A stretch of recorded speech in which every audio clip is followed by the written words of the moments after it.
All right, welcome back to the party, everybody. I am your host, Lutch, aka the Indian Jesus, here to resurrect the second coming of common sense.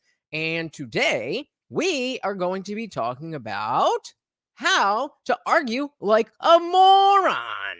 I see too often, people are trying to genuinely have good conversations, but they're not very good at it.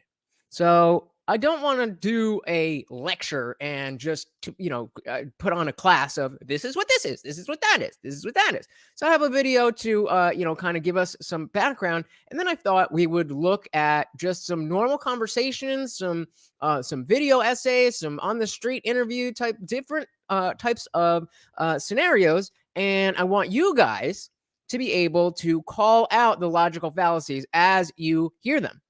So shout out to the replay gang. If you are watching the replay, thank you for watching, but you missed the party. You missed the party. We've got some people in here already. We got G-Head in the building, and we got more coming in. We are, it's you are going to be interested over the next however many hours I do this. But you're missing the party, man. We got to be here for the party. So make sure you hit that subscribe button. And if you could give me a like while you're here, keep me in the algorithm, that would be awesome. So without further ado, let's dive right in. First, Jihad, how are you doing today? How are you doing today? I'm glad to see you, brother. And this is going to be a fun one. It's actually going to be a little bit more loosely structured. I'm playing around with different types of streams that I want to do. For the most part, there's a theme, there's a message, there's a main thing that I'm trying to talk about. And I that's cool. That's fun. But it's also very hard to figure out what to talk about 5 hours at a time, 3 times a week. And there's so much other stuff that doesn't necessarily fit into a huge, long theme that I want to show to you guys and talk to you guys about it. So, this is kind of a hybrid version of that. And she has trolling over the MMA boomers. And so I want this to, as I've always said, it's going right across the bottom of the screen. I said that this is a party. And what kind of party is it if, you show up an hour after it starts and you're completely lost and you don't know anything and you're not having a good time and you're like, I don't really feel comfortable here. So I want to start moving towards a place where, hey, if you missed the first 10 minutes, then okay, you missed the first 10 minutes, catch that on the replay. But now you're locked in. Wherever you pop in, and you'll be able to enjoy the party like a real party. So let's dive into the videos. The first one we have here is from Cosmic Skeptic. He is an atheist YouTuber, but very much relevant to the conversation today. He's going to be talking about logical fallacies. And again, this one, is just a little bit, kind of just exploring the groundwork. And then, like I said, we'll get on to some more fun versions of this and see how we can call out logical fallacies. So without further ado, let's do it. Oh, got to slow that down. And then if you, maybe not. If I am not getting sound, I would very much appreciate if you could let me know that I'm not getting sound out of the video.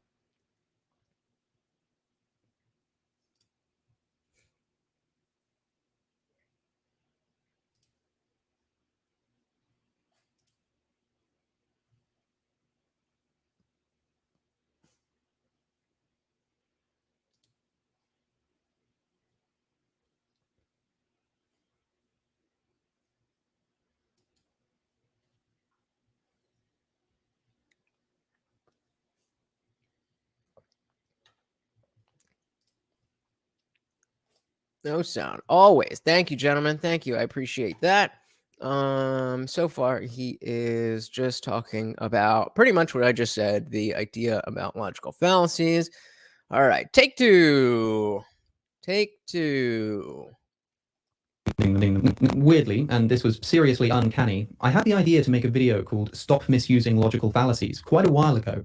But just before I began scripting it, I found out that a channel called Professor Dave Explains made a video just 3 months ago with that exact same title, and 2 of the 3 fallacies he talks about are also ones I planned to go over. It genuinely freaked me out a little bit, and it was a complete and somewhat devastating coincidence. But I'm glad— Oh, I didn't say hi, Chris. What is good? Thank you for not only the notice, but thank you for showing up and making sure that I am all set. How are you doing today, brother? Glad to have you. Welcome to the party. I saw it. It's a great video, and you should all go and watch it. I'll link it in the description. But I just wanted to note that for anyone who saw his video on the same subject and thinks that I'm just ripping him off or something, I've adapted this whole video to make sure that the points that I'm making are unique to me. Stop. So, I mean, starting with straw man. That's probably, I'm sure, as he's about to say, that's the most common thing that you'll hear when it comes to people talking about fallacies, logical fallacies, like, oh, that's a straw man. And if, again, I want to make sure, I'm sure a lot of you know what this is, but I want to make sure that we are all on the same page. Chris is doing well. Glad to hear it. And I am, again, very excited you guys are here. This is going to be a fun one. It's using the straw man fallacy. It's not even accurate to call this a logical fallacy at all, by the way, since it's an informal fallacy rather than a logical one. Logical fallacy. And the formal versus informal fallacies, that's a whole other conversation. That's not really too relevant to what we're doing, so don't worry too much about that. But logical fallacies still fall under this same kind of headline.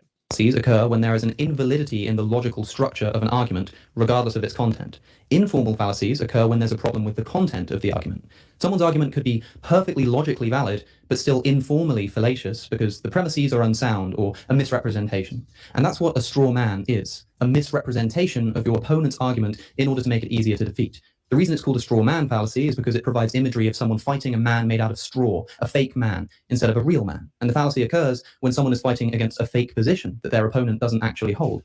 As Professor Dave explains, straw man is not simply something you can say when your opponent makes a bad argument. They have to have actually gotten your argument wrong or misrepresented it whilst trying to argue against it. Now, I would also say that there is an implicit understanding that the person does this intentionally.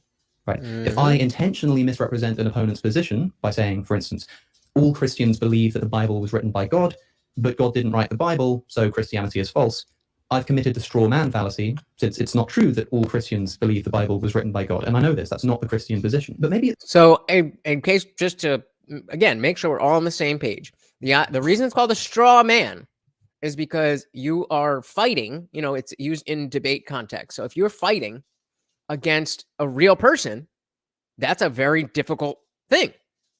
But if you create a straw man that's just made out of straw, you can knock that down very easily.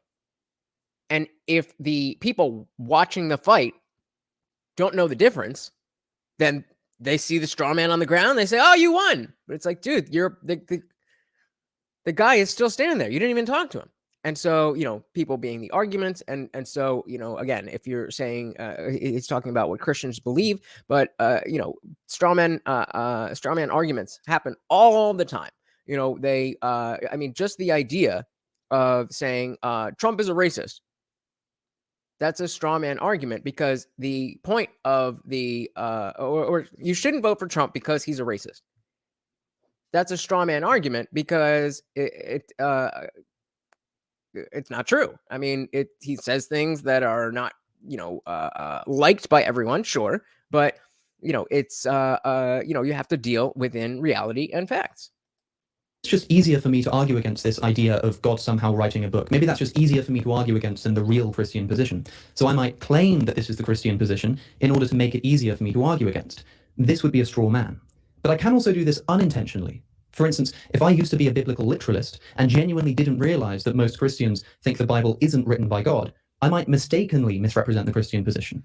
Now, technically, you can still call this a straw man, since I'm arguing against a distortion of the Christian position.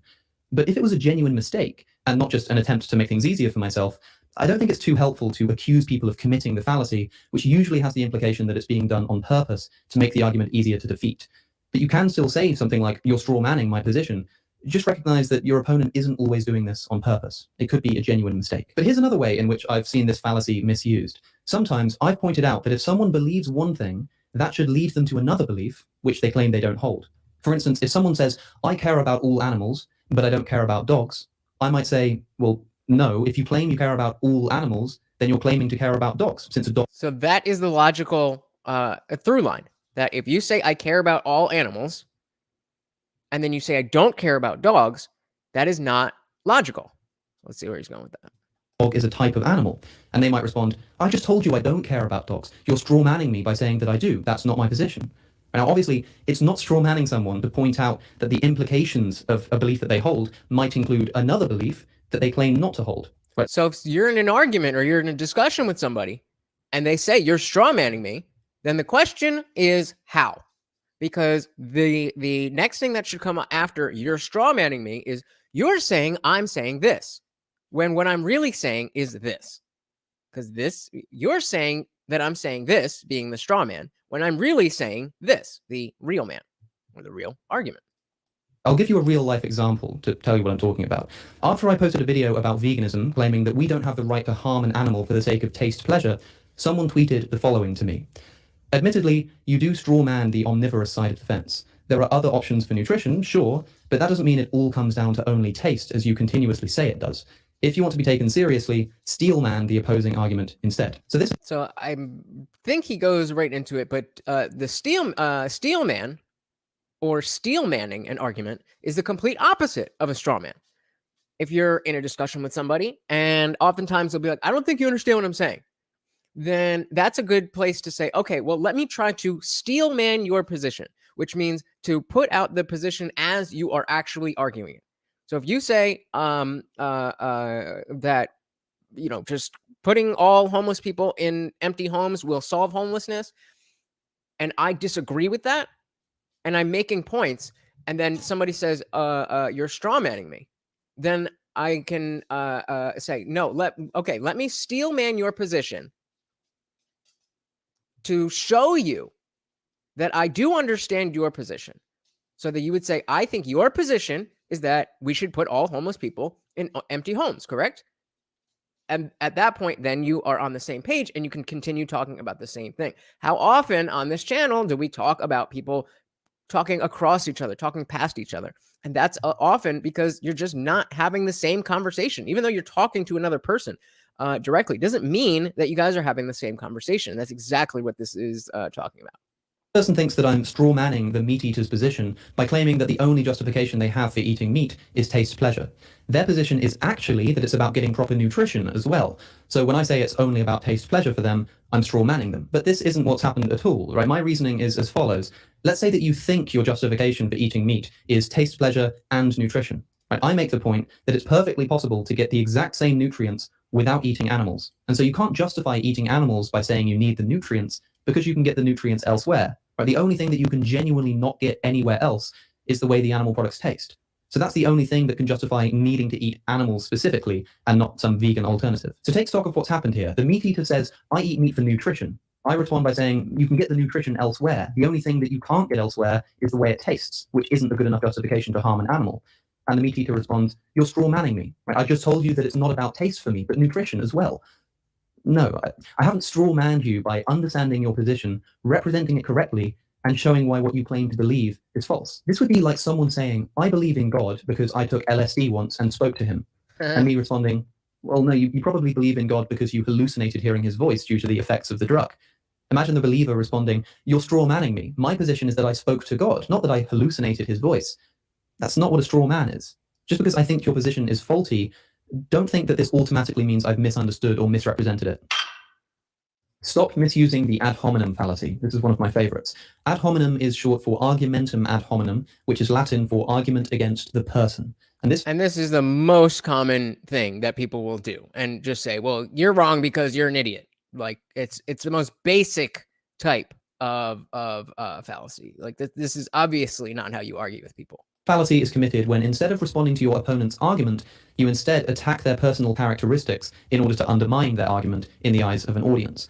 Now that last part is crucial. It has to be an attack on someone's character in order to undermine an argument. Merely attacking someone's character in isolation is not an example of the ad hominem fallacy. As Professor Dave also points out, an insult is not in and of itself a logical fallacy. As an example, if my friend Max puts forward an argument for the existence of God, say due to the apparent fine-tuning of the universe for life or something, imagine I were to respond by saying, Max, you're a liar and a fraud and a bad philosopher, so your argument must be wrong.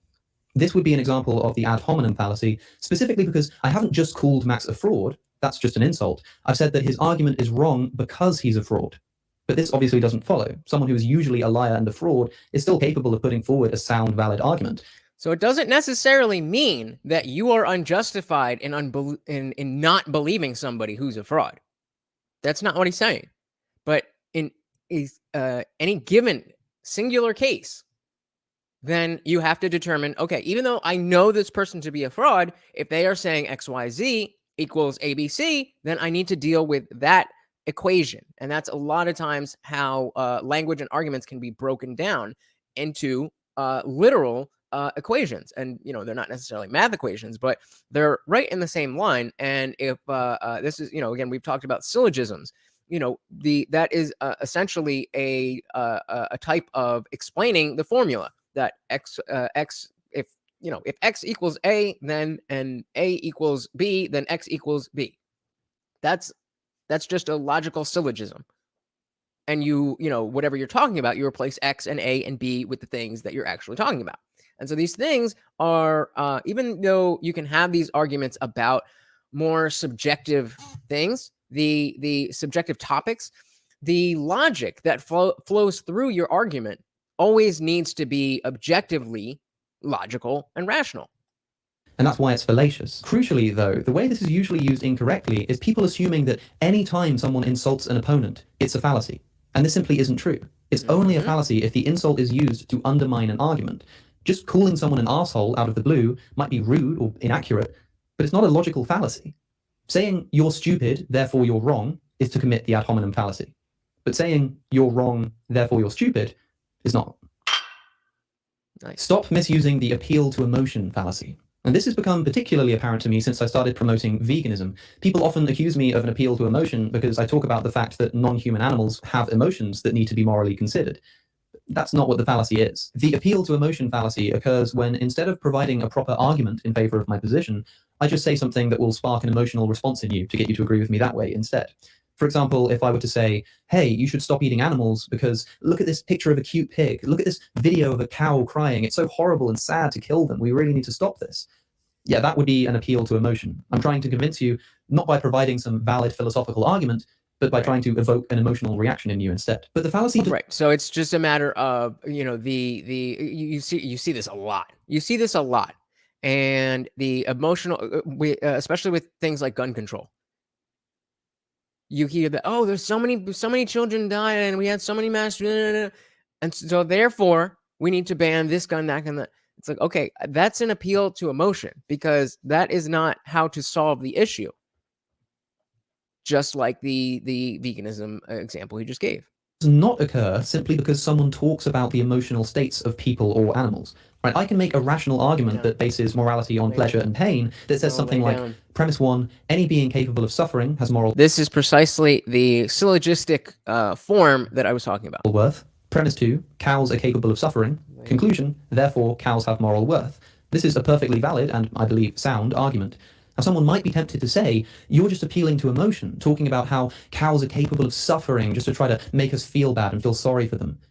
Who can tell me why that's not true? But no, that's not what I did. You can be completely emotionally uninvested in the suffering of cows, but still accept that the argument is ethically sound. The mere fact that I mentioned the existence of a cow's emotions is not itself an appeal to emotion fallacy.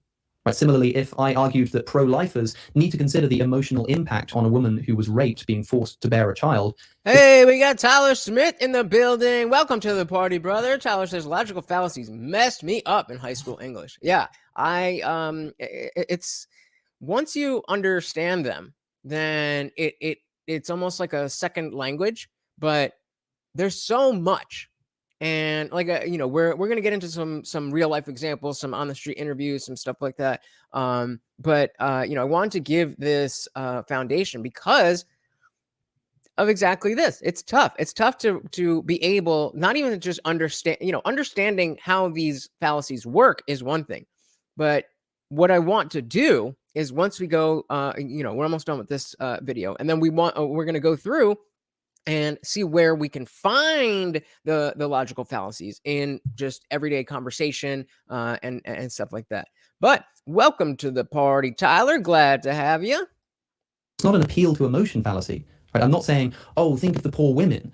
I'm saying that ethics needs to be an analysis of what causes suffering, and emotional distress is a form of suffering. Right? Simply mentioning the existence of emotions and using this observation in an argument is not a fallacy. It's only fallacious if I'm using the emotional connotations of these concepts to try to win you over, rather than relying on the validity of the argument that uses these concepts. Here's another way that the appeal to emotion fallacy gets misused, this time using a real-life example, again from Twitter. It came at the end of a lengthy argument, but we were talking about people who call animal slaughter murder. I said, I can't deny that if you define murder as the taking of innocent life without good reason, then those who eat meat for taste pleasure alone are supporting murder. But I've never gone around pointing at people and calling them murderers. As you say, that's not helpful at all.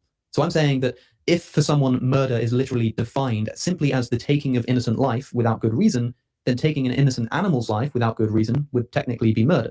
But I myself think that this is an unhelpful label to use. Here's the response. Well, here's the thing, Alex. The fact that you're using the word innocent in front of the word life is an example of appeal to emotion. It's one of the reasons why people ignore you. I repeat, I do not dislike you or your stance. It's your rhetoric that is what turns me off. So Jihad, we definitely have to make the distinction that there's a difference between being pro-choice and being pro-abortion, right? Because I am anti-abortion, but I am pro-choice. Committing an appeal to emotion because I defined murder as the taking of innocent life. Innocent life. Unless you're making a joke of appeal to an ad hominem, in which case, good job. The word innocent is obviously just a tool that I'm using to get an emotional response out of you, right? No. Right? I was using the word innocent because it changes the ethical situation if someone is innocent or guilty. Right? This is another example of someone hearing a word that sounds like it could have some emotional baggage, innocent, and immediately assuming that the only reason it's being used is for emotional reasons. But that's simply not what's happened here, right? Imagine that instead of talking about murder, we're talking about false imprisonment. Right? And I say that false imprisonment is defined as the imprisonment of an innocent person. Now, this tweeter might say that I'm committing an appeal to emotion because I use the word innocent in front of the word person. But the word is necessary to the definition, right? Without the word innocent. Because innocent is not an opinion. The person either did what they are in prison for or they didn't. That is an objective fact. False imprisonment would just be defined as the imprisonment of a person. Right? And that would mean that all instances of imprisonment were false imprisonment, which is ridiculous. No, you need the word innocent to differentiate what it is that makes it false imprisonment. I'm not using the word innocent just to say, oh, look at the poor innocent man in prison or something like that. I'm saying that the prisoner being innocent is literally a part of the definition of false imprisonment. I need to use the word innocent person, not because I'm trying to tug on your heartstrings, but because it's a necessary part of the definition that I'm talking about. Here's the takeaway, right? When you're arguing with someone, sometimes words like innocent can indeed be used just as an emotional appeal. But don't assume that any time someone uses a word that has some kind of emotional connotations, that they're being fallacious. And don't assume that just because someone is talking about someone's emotional state, it's an appeal to emotion fallacy.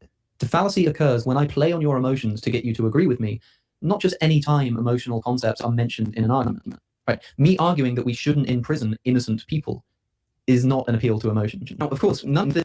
So that's the long and short of the breakdown of what we're really looking at. Logical fallacies.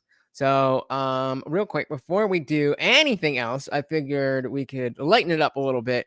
I don't know if you guys, I know some of you guys are familiar with Freedom Tunes and Seamus Coughlin, but I don't know if you guys have seen this one, but it is directly relevant to what we are talking about.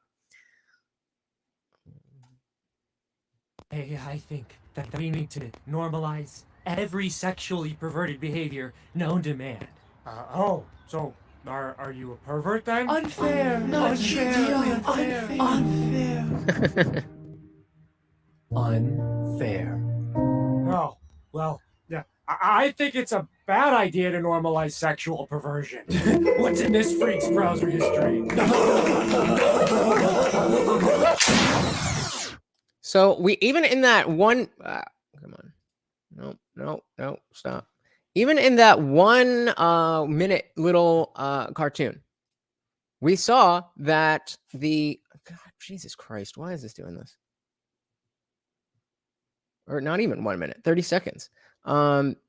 We at first he was saying the liberal was saying we should have every sexual blah, blah, blah, blah, blah, blah. And so the other guy was like, oh, well, I think that's perverted. And we just see, obviously it's just a little cartoon. This is going to explain everything that I'm talking about. But this is what I want you primed as we move on to some of this stuff. So the again, that was just a fun little video. But the first video that I really actually want to look at in terms of, okay, let's point out fallacies. I want to see in the comments. I want to be able to bring your name up calling out fallacies as we are watching. So make me proud. Make me proud.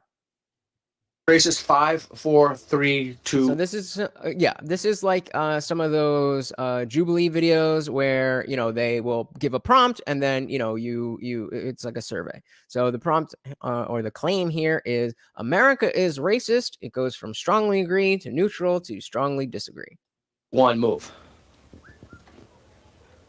Wow. Okay. Homeboy says. So now, what are your reasons for standing on slightly agree? Well, I have a lot of friends of color, and seeing the things that they go through versus what I go through. For example, in high school, me and a friend who was Black went into a store. We did go in separately and went to separate aisles. And in that store, she had everyone, like 2 employees following her.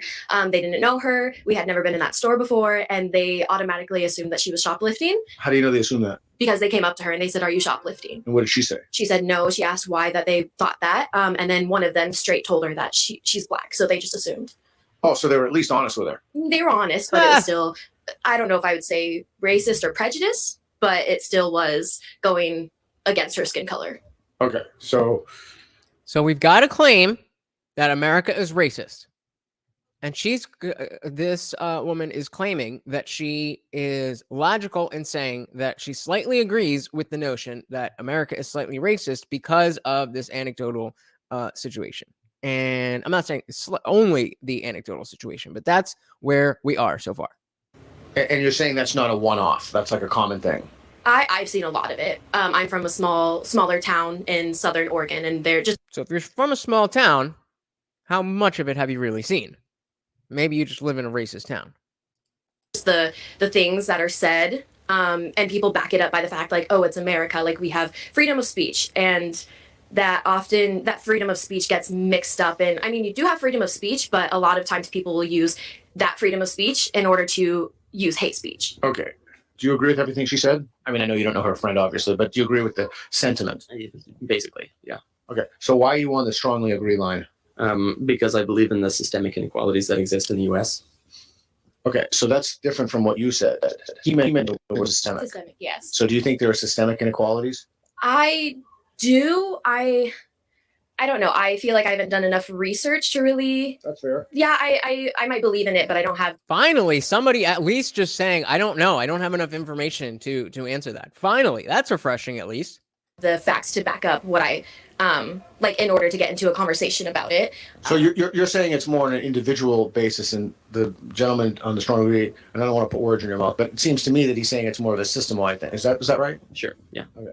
I think it's really hard for me to speak on it being a white person, just because I only see what happens in my group. I never lived through the oppression or the racism or any of that. But on top of that, I feel like America is based in racist ideals. And if you look at who the land is stolen from. Okay, so correct me if I'm wrong, but every single thing you said to me indicates that you should be on the agree line. I didn't choose the agree line just because I was nervous and I didn't know. I think it's, well, what do you think is true? You should stay on the line you think is true. Yes. So I'm not telling you to move. No, yeah. But what do you think is true? I do think America is racist, yes. Okay, so then why don't you move? Okay. I think it more has to do with intensity of decision making. So What do you mean? So all of these are agree. It's just the intensity at which you would agree. How about instead of intensity, confidence level, how confident one is? Is that fair? Sure. I mean, confidence, which creates intensity. Okay, all right. This dude just like he was trying to find a common ground. Oh, okay. So you're saying intensity and people will just argue with anything. And the kind of person who runs to strongly agree when asked in America, I'm assuming, if America is racist, is that kind of person. Yeah, exactly. The fact is these people don't have, and as we'll see, which is very common, that they either have no reasoning or they have fallacious reasoning and believe these terrible things. Not all things, not all of them are terrible, but they believe these things that are just, as Jihad says, programmed right into them. She doesn't know why. And then as we're watching, dude says, "Oh, well, you should move," and she moves. So what do you really think? Fine. So Either way. you're on strongly agree because you intensely feel with the I saw a clip of this because Abba Preach put out a video, but I didn't know where to find it. So this would be a great thing to drop into the Discord. This could be, and I would love, from what I saw, we could have a good old time with that. I would dedicate a whole stream to that. So if you have the link, social media, Discord, whatever, send it my way. I would love to do that. I had seen it right before I was getting all this set up, so I didn't get a chance to search far and wide, and I just couldn't find it. But looks very interesting. And Andrew Tate, I don't know what is going on with him, but he's just blowing up all of a sudden.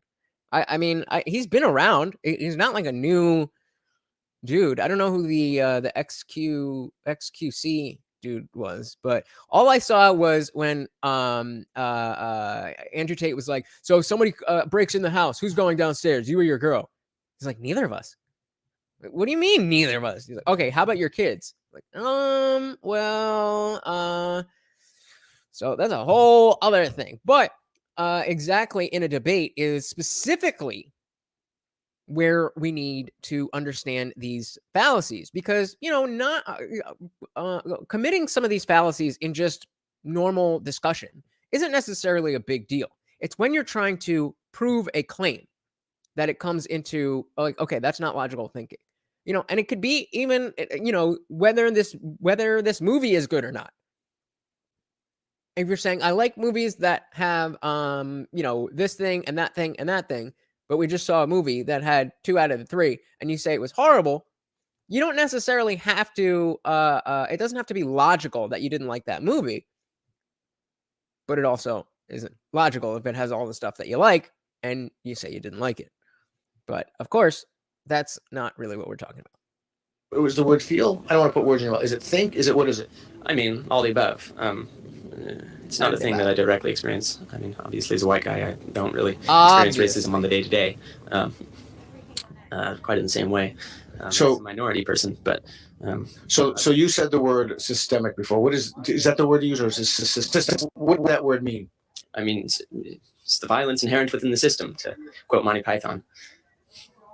So, so give me an example of a law currently on the books. Let me repeat that. Give me an example of a law currently on the books that's racist. It doesn't have to do with laws. It has to do with entrenched social movements. Give me an example of something currently, I'm not exactly sure what that means, but if it's systemic, to me, and maybe this is just my understanding, it would mean that there's something in the system. Like that's the definition of systemic. Like laws? Well, that's what when I hear Yeah. systemic, it's the first. He said, "You mean like laws?" Like, he's like, "Oh, you mean like laws?" Like, yeah, bro, that's why I just asked you about it. What do you mean? Say what you mean. Thing I think of. Laws are one of the very few things that govern our behavior. Or one of the many things, rather. Sorry. Oh, yeah. So it's not just laws that determine whether we do something or not, and it also doesn't determine what's good in the world. So, you could say that it's all has to do with laws, but then you're kind of just degrading it to that single point. Okay, that's fair. And Jihad, isn't this the you're exactly right. And isn't this why these on the street videos, they used to be way more popular than they are? Because now everybody's hyper aware of, oh, I'm supposed to be saying this, I'm supposed to be saying that. So I can't really speak to what the overall experience was of anybody getting street talking videos, like how much they actually had to go up to people, how many people weren't willing to talk, how many people, I don't know how far they had to go. But it's you're definitely right. You're definitely right. And it's sad. Thank you, Tyler. So how long is it, Tyler? Because if it's short enough, maybe we could do that in a little bit. But if it's longer, I'd like to dedicate a whole stream to it. That's fair. To give me an example of a system that's racist that in the United States, is it in the United States? Yeah, in America. A system that's racist. Yeah. Trying to think of a specific one. Big time. Feels like you should have one. Feels like you should have one chambered. If you're specific, like it's not like it was just sprung on him. You were asked the question at least 5 minutes of runtime, 5.5 minutes of runtime ago. So I have to assume it was closer to 10, 15 minutes. Yeah. So we'll do that as we'll do that tomorrow. We'll do that tomorrow. Actually, no. What I want to do tomorrow is Jordan Peterson was on with Kyle Kalinske. I saw some clips of that. They had a really cool conversation. So we're gonna do that tomorrow, and then we'll do the Tate one after that. Awesome, love it. Thank you so much. Yeah, like you see how often do these people in all these types of videos, they have these strong claims that they make, and there's okay, what do you have to back that up? Well, I don't have anything off the top of my head. Well, go home, especially when they're at like a protest. This just seems to be like out and about, but especially if you're at a protest, have one chambered, man. But these people go out and it's just a party. It's just a thing to do. It's just something for the gram. And they expect everybody there to agree with them. So they don't know anything. It's sad. You can move, by the way. You can move to the strongly agree. Oh, I thought you were going to move. Oh, no, you're free to move anywhere you want. It's a free country. Well, I've particularly been studying gender relations at the moment. But we.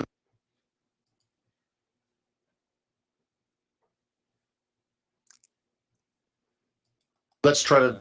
I'm happy to do that claim next week. I know, but it's the same sort of dichotomy. It's the same sort of. Oh, what was that word? It's still on the screen. What did he say? He said it's a dichotomy. Do we have a false dichotomy? I don't know if we talked about that one yet, but I do have another video for just power relation, in terms of gender as opposed to racism. Is it okay if we do racist? Because that's only the claim now. We'll talk about gender if you want to write another one on the board. But give me an example of the system of racism that we currently have in the country. Okay, current system of racism. It's like entrenched social patterns. Such as? So it's not so much laws or government or sort of formalized. So what is it?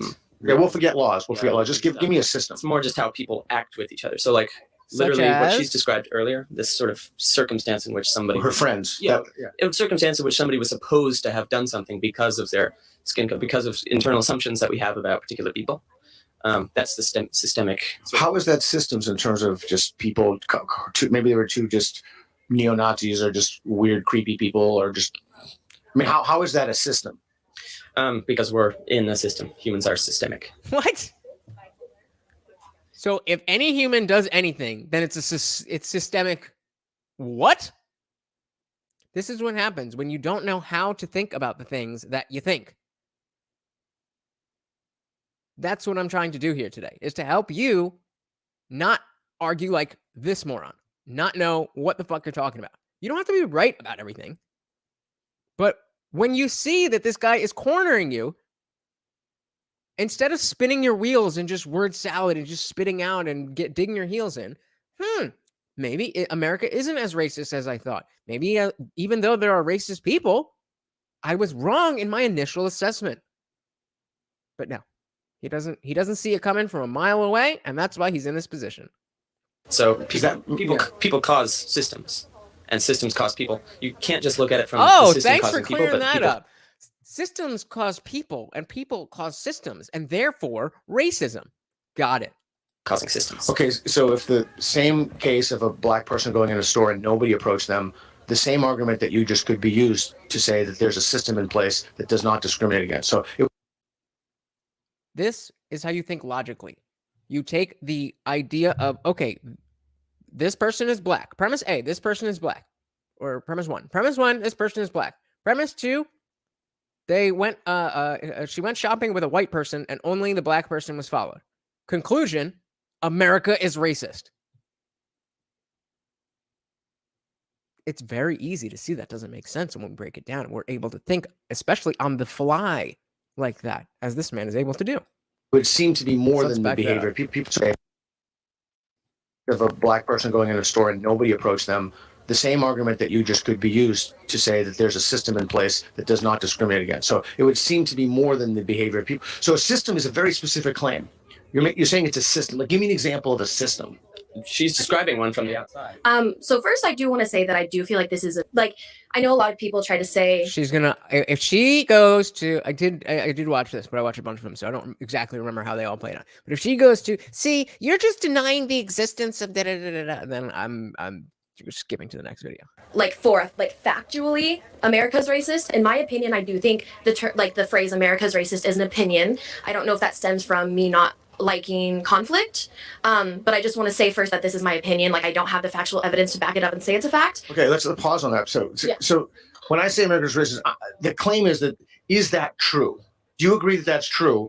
I do agree that it's true. Yes. Okay, so we're not talking about an opinion. We're talking about something that's a claim that hooks to reality in a lawful way. Okay. So, and again, this is just I like this guy. what I have. I have a friend who is Hispanic, and I had gotten into a Going back to more anecdotal evidence. verbal fight with someone. I think this was last year. Is this an example of a system? System, yes. Okay, great. Yeah. I am going to bring up, and I don't know if it's racist or if it's just prejudice. Okay. But prejudice is not a word. But you already answered the question. So if you don't know, then you should be neutral. If you don't know, then you should be neutral. Hey, we got Jack Attack MMA in the building. Welcome to the party. We are just showing people how not to argue like a moron through logical fallacies. Police force in Eugene, just because, actually, I think it was Springfield. I believe it was Springfield. We were in that area. And I had gotten into a verbal fight with someone who was catcalling. There was something thrown. They're catcalling you? Yes. Someone, there was things that. Really? Had been thrown. It was on the street and the police were called. Right away, my friend who was Hispanic tried to explain to them what was happening, and they assumed again that she was the one who had started the fight. They told her to shut up. They told her to be quiet. How do you know that it was because of her skin color? What did they tell you? Like your other friend, you're black, they told her. How do you know it's because of her skin color? Again, I can't specifically say that they did it because of her skin color, but they did tell her straight up, we know you started this fight. They said that directly to her. The other person was white. I was white. It's just kind of the feeling you got, and also everything that had been going on already with the Springfield police. So you're saying that there's a culture within the police departments. Is that what you mean by system culture? It can be. See, even though this dude, the interviewer, clearly doesn't agree with this gentleman. He's heard, he's listening. He heard he heard this dude. Where am I? He heard this dude say, struggling to define what he meant by systemic racism, and throughout law, was saying throw out laws, and we're talking about cultures, and then as this guy goes back and is talking to the women or the woman, and he hears himself say the culture. He gives that to glasses here. Well, they're both wearing glasses, but he gives that to dude here. That's what you can do when you know what you're thinking. You don't have to worry about, this looks good for that guy. Let me hope he didn't hear that. No, bring it to him. Let him address it. That shows that you know what you're talking about, and that how you know how to have a conversation. Like, culture or the way we act sort of determines what the system is or what laws are, which you seem to be hung up on. I threw the laws out the window. I'm just trying to figure out what the definition of a system is. You also can't throw it out. It's just a matter of Okay, definition. we'll bracket it, but I'm trying to figure out when someone says a systemic thing. She did not say that. You said that. I'm trying to figure out what you mean by that because I am not clear. Well, I mean, she brought up, for example, the police. It's not that they have laws that direct them to be racist. There you That internally, somehow, people are racist, which determines behavior. which determines behavior in any given circumstance. For like, if police stops a white person, they're less likely to arrest them than with a You should just stop at beliefs informed behavior. black person. So it's, you might call it even individual, but it's everybody does it. Okay, so I'm in trying that to way, figure it's out. So let's say that we have a police force in whatever city she's from. I can't remember what she said, someplace in Oregon. Oh, this was in Springfield. Okay, but let's just pretend that it's someplace, some weird place that nobody ever goes to that has a population of like 10,000. And let's say that every single person who applies to the police force there is some kind of a closeted Klansman. So they're a member of the Klan, but they don't let anybody know they're a member of the Klan. Run with me with a thought experiment. I'm trying to figure out what the word system means. Sure. And they all go and decide that they're going to become police officers. They go through training. They all become cops. Is it then fair to say that the system, is that what you mean by the system being racist? It's populated by people who hold racist. Is that what, I'm trying to figure out what the word means. Okay, so it's populated by people who are racist, yes. Okay. But also they're not exceptional. What? Like, they're not members of the KKK. They're just people. Okay. Oh, okay. And people All right. Fair are enough. generally, Americans specifically, are racist. Because what your little America is racist. Yeah. Better question is, Americans are racist. Okay. But that's a different claim. Exactly. That is we just witnessed perfectly the attempt to set up a straw man, that he's trying to argue that the interviewer is saying that is arguing against the fact that American people are racist. And of course, American people can be racist, but that's not the question. And if you understand how, hey, that's not what we're talking about. This is what we're talking about. This is how this guy's able to laser in, and you know, all we're trying to figure out is the word systemic. But because this guy understands how to categorize everything that he's hearing, is okay, is this logical? Does this make sense? Does that line up with what you said before? That's what we want. That's what we want, guys. It's the same claim. America's constitutive of its parts, which is Americans. I'm 100% happy to do the gender thing next, and Americans are racist. But you stood on the strongly agree line, so you must strongly agree. Unless you stood on the wrong line, you're free to move to agree or anywhere in the line you want. I'm trying to, and I was waiting for the snarky comment. No, I'll stay just right where I am. I don't mean to linger on this necessarily, but I think it's so important to understand what you mean when you say it's a system. And why is that? Because words matter, and when we use words differently, we crosstalk, we don't have the conversation, and everybody's just yelling, and nothing gets better. Okay. All right. It's a system. That's why I was saying the example, like, so let's say. Got it. So far, we've got that a system is a system. All right. Are you guys following that? I know that's tough. They're not KKK members. Let's say that they're harboring some animus against black people, and they all decide to become cops. Does that mean that the system is acting against black people, or individuals within the system? Because that's an extremely crucial distinction. Absolutely. Okay. So individuals within the system that are not exceptional. So they constitute the system. So, like, it's not members of the KKK that are joining the police because they're racist or whatever. They constitute the personnel who are members of the system, but they are not the system. Yep, they are. So, like, anybody who is a police officer is a very small, infinitesimally small part of a larger whole. But right. Yeah. Okay. So, I agree. Okay. Okay. Yeah. Okay. So we're on the same page now. And that is, again, that's what he was looking for. Okay, we're on the same page now. So now we can have the conversation that we are both trying to have. We're on the same page now. Translate to me how that makes the system racist. Because people make up the system. So people make the system, like laws. Literally any, like. Okay, a part of the system is racist, and this we don't have to use the example. Just throwing that example. A part of that system is racist, but that doesn't mean that the personnel is. But that doesn't mean that the system itself is. Well, I think that. Am I missing something? No, I don't think you're missing anything. This is also this is another opinion. I believe for me, I believe that there's a difference between the system that's been created and what the system was based on. So, like, the idea that came before the creation of the system. Right. And I think what he's saying is that people participate in a culture. Yes. Yes. Yeah, I honestly think that the system is racist only because within those few... Well, how come you don't over there then? Just because I do think, for me, I've only seen it situational. I haven't seen the bigger picture. I haven't been hounded or oppressed or just, like, nothing's happened to me. I've only seen it like through my eyes from someone else being. I just feel like I got that. I feel like I need more facts and more to know more what to say before I would be able to go to strongly agree. Okay, that's fair. No, that's the most reasonable thing I've heard. Okay, so what would it take you to move from strongly Tyler, I didn't get anything from you. agree to agree? What would you have to learn, figure out here? Oh, so sorry about that. What would it take for you to move from strongly agree to agree? I don't think.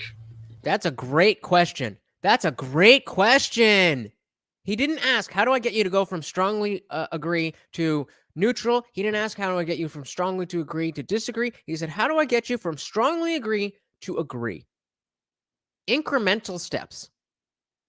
Ooh, we're getting a lot out of this guy. I'm subscribing to this channel. What the fuck? Peter Boghossian. I've heard of him before.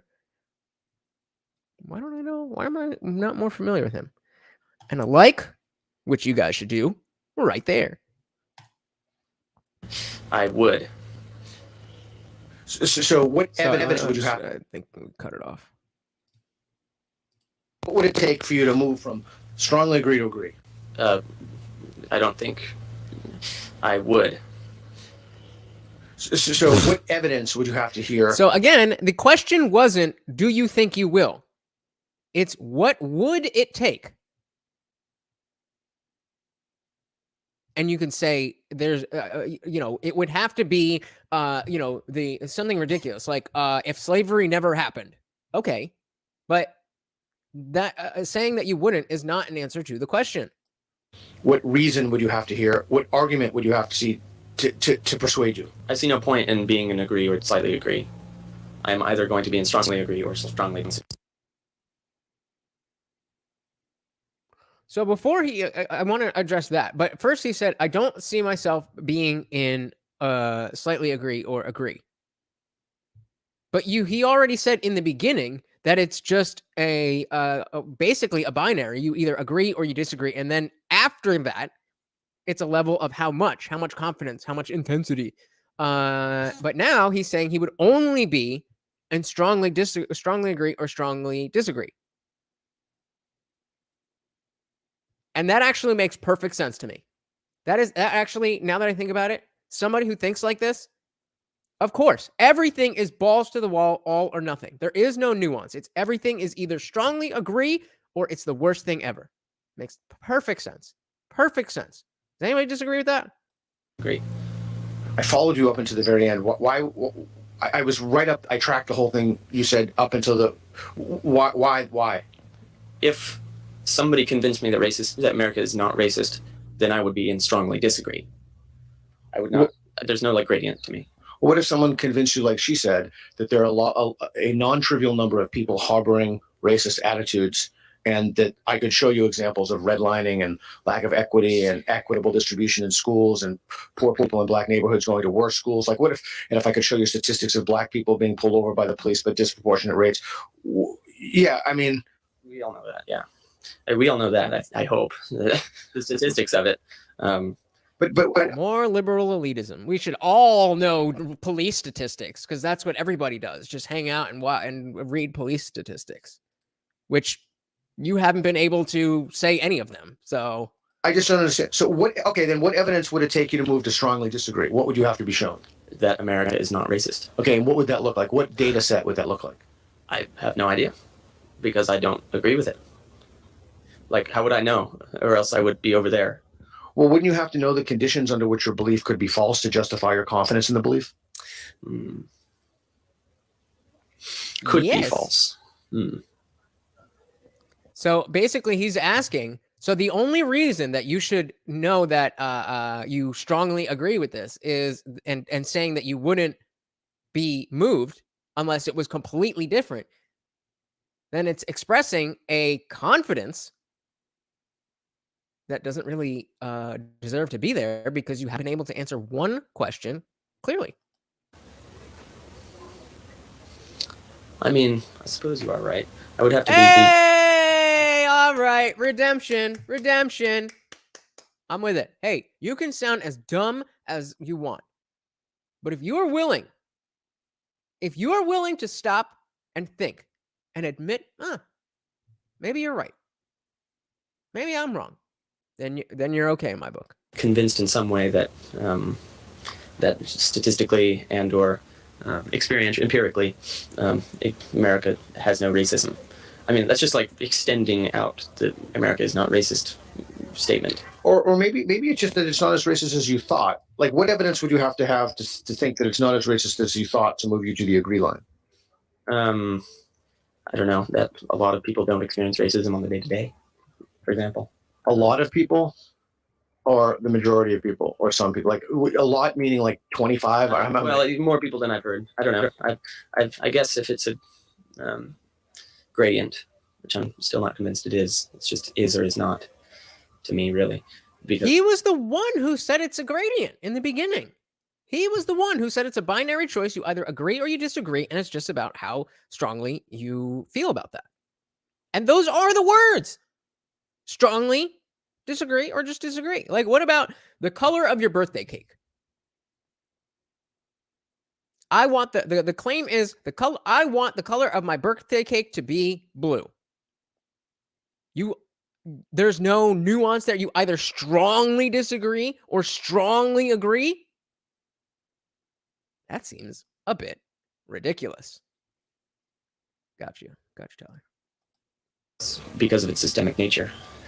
Systemic. There we go. No, systemic. I didn't have what you would call it, notifications on for that. My bad. Appreciate it. So, do you have anything to add before we wrap up? I try my hardest not to think in black and white, so I feel like we're very different. You and the guy. Yes, yeah. I just feel like, even though I don't know much, I feel like because I don't know much, I try to understand both sides, and I do understand the fact that people don't see a lot of racism if they're predominantly in a white background, like culture, like city especially, and so I don't go straight to trying to attack them for what they don't know, and I try to listen to what their views are. But I do think that America is racist. And one thing I wanted to say last time, just really quickly, is that especially with the police force, what we were talking about, I think that the system itself is racist within the fact that even though there are few, sometimes more, but I'm going to say few for now, that have done racist things, think racistly. Are you talking about police or general citizens? Right now, police. Okay. Even and it's been proven that there have been people have been fired for it, which I think is a good step in equality, kind of what you're asking him about. You have to know the opposite side of what you argue for. And so I do think that's a good step toward equality. And it does prove a point of America is kind of not as racist as it was before. We obviously don't do lynchings. We don't do all these things, but I do feel like that's the bare minimum. But with the police force, what I was saying, even if there's only a few people who have these racist ideologies, the system as a whole, and this was more, I feel like more people are cracking down on it, but the whole, if you look at 2016, 17, their system backed them up. Okay, last question. So before they get onto that, Jihad says empirically is an appeal to authority, in my opinion. You are correct. The fallacy is appeal to an unqualified authority. But in the I assume you would still say so. And it depends. It definitely depends. Because if you look at some study of puberty blockers or whatever, and you say empirically this, that, whatever, that's an appeal to an unqualified authority because there just hasn't been enough evidence there for that empiricism to pronounce itself. At a certain level, though, the way that we conduct science does, yes, appeal to an authority. The question is it an unqualified authority? Are you saying, if you're going to talk about how I don't know, all basketball players prefer, I don't know, all basketball players prefer hip hop music over rock music. I don't know. I'm just throwing out a stereotype there. So then you could study that. And you can ask NBA players, and then empirically, what they're saying. And is an individual a qualified authority as to what type of music they like? I know it's a silly example, but the idea is it's not just an appeal to authority. It's okay to appeal to authority. The problem is when you appeal to an unqualified authority. If you're saying, I think America is racist because my professor at college told me, then okay, what exactly did your professor say?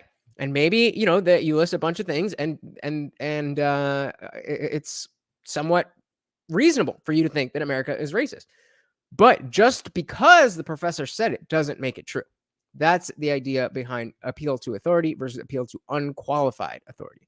But good catch. Good catch. Two quick ones. Is there anything it would take for you to move to one line or the other? Or you're happy with where you are? I'm pretty happy with where I am. I do know. You're happy that America's racist? Seems to me like you spent the last 20 minutes complaining about things that, are, definitely to some extent real. I personally would like to fix, racism in the police force. But she's happy. She's good with it. That there are more facts. There's evidence that Sure. could definitely cause me to go to slightly agree. I don't think I would go to disagree. I don't think I would go that far just because I feel like we have a long way to go before we can say that we're not racist. Cool. And the last question, something you made me think about the police and racism in the police force. If you were to guess, you're not an expert. I'm not an expert. I'm not a cop. But if you were to take a guess of how many black men were killed by the police, say last year, roughly what number? So this is just, let me remove it just says he meant unarmed black men. How many unarmed black men? Or would you guess? Roughly. Again, you're not an expert. Just take a guess. Ooh. So Dewey, I would love for you guys to answer this because I know some of you might have an idea of this in reality. So put a number in the chat. How many? We're gonna run it back and so we get the exact. So the exact question. I want you guys to answer this. I'm gonna pause it and then I'm gonna wait. Expert. I'm not an expert. I'm not a cop. But if you were to take a guess of how many black men were killed by the police, say last year, roughly what number would you guess? So I want to see in the chat how many unarmed black men do you think, without Googling it, were killed by police last year? This video is from 2022, so he's asking about last year. Jihad says academia has been hijacked. Check out that Harvard Eric Weinstein video on JRE. Yeah, I mean I've been following the Brett and Eric ever since I heard about their story on Rogan, and absolutely correct. Absolutely correct. Now, it's of course not like every professor that was a professor before 2012 is gone, and now there's a whole bunch of new professors. I was just watching something on this. I think it was from Freedom Fest, or it might have been something else. But anyway, they were saying specific because I graduated in 2012 from college, and they were saying that right around that time, as social media was becoming a larger and larger part of our lives at younger places. I'm still waiting on numbers, guys. I'm still waiting on numbers. How many unarmed black men were killed in 2021 without Googling? Right after 2012, you start seeing the uptick of social media and the how far it's spread. The numbers of self-harm among girls, like what is it, 11 to 18 or something. The numbers of self-deletions skyrocket, like 180 something percent. And it's crazy because so much has changed that now the professors feel like they have to change their entire curriculums to be politically correct. And so absolutely academia has been hijacked. But it's very nuanced because these people are as shallow as these opinions are. They're very their tactics are very good. And nobody's going to put a number. I guess you're all wrong about everything. 14 people. Again, you're not an expert. Depending on what you count as unarmed, it could even be 9. Take a guess. Oh, I would. This is just across America. Yeah. 12. 12 months. Okay, I would say probably in the high hundreds. Maybe around 8. I just 800? know, yeah, I just know that there's a lot that we don't, even though we do have technology and the internet and stuff, I feel like there's a lot that doesn't. Okay, no, I'm not an expert. You're an expert. I'm just trying to get. Do you want to take a guess with that, or do you want to? We can end now because I'm going to do another claim. I imagine it's enough, as in disproportional. You imagine it's one? I'm sorry. Disproportional between killing That wasn't the question. black people versus white people, etc. Like, do you want to throw a number out there? She gave me 800. You think it's too low or too high or about right? I have no number. I don't know. Why are you here, dude? You don't know what you're saying. You don't want to engage. You don't want to give answers. You're not willing to be convinced of anything. Why are you here? Go home. You are not adding anything to anybody's life. All right. Well, I appreciate that. Oh, one more quick question. What if I were to show you that number, evidence to your satisfaction and his satisfaction, that number were 22,500? Would you be willing to move to the strongly agree? I would definitely think about it. I would want to do more research. I feel like there's more things that go into, because I will say there are times when people are genuinely dangerous. The cops do have to shoot or do something. But 22,000. I'm not saying I have that number. I'm just throwing. If I showed you that number was 22,500, would you be willing to move to the strongly agree? I would, because I do think that's wrong. I do think a lot of times police use their force when it's not necessary, and they do have some of them have that racist ideology. Okay, so let me ask you another question. What if I were to show you that number was under 20, closer to 10 or to 12? Would you move to the slightly agree? I would probably move to the slightly agree, but then again, with the same number you gave out last time, I'd want to look more into it. To your satisfaction, into the NAACPs, into. I was also going to say again, that's why he's framed it to your satisfaction from the beginning, because he knows there's a wiggle room. Well, I wouldn't know that. No, he said to your satisfaction. So whatever the parameters that you're putting on this to say, I don't trust that information, we're going past that. And we're saying, okay, whatever it takes, you are shown unequivocally that is under 20. Would you change? That is a very simple question. And right, very simple question. And it's like they know that they're being trapped and they can't help it anyway. So it's just kind of weird how this guy keeps pacing. He's got some problems, either nervous or maybe some mental issues. I think he's just like over it. I think he thinks that he's, regardless of the fact that he's been shown to not know what the hell is going on, he still just feels like, oh, I'm over this. I'm too cool for this. I don't need to be bothered by this. I obviously know how many people, even though I'm not going to give a number, it's clearly disproportionate. And like, again, why are you here? Go away. She's at least trying to engage. Like the fact that people of color are a minority, because I have family that have the ideology that like America isn't racist, like these things happen, and I never really bring it up, but I do have the thought in the back of my head of white people are a majority while people of color are a minority. So I feel like the argument of but the under 20 thing would convince you, if to your satisfaction, if you looked at all the data, we got your professors, experts, and then I have to wrap it up. You'd go to slightly agree? I don't think I would actually. No. You wouldn't go to slightly agree. Interesting. Okay. Well, thank you for your time, both of you. Appreciate it. Thank you. Yeah. 14. Yeah. And I didn't watch this video all the way through. I remember that shit. Why? Because it's something that I care about. And it's something that's brought up all the fucking time. So how many times does it need to be brought up? Unarmed black man, kill my police. Unarmed black man, kill my police. Unarmed black man, kill my police. How many times does that need to come up before you're like, okay, well, what's the real story here? What is the number? But I guess they're just not interested. They're just not interested in reality. They're just not interested in what they're, even though they know this is on camera, even though they know it seems not to be something they're concerned with. So let's I'm gonna skip this one.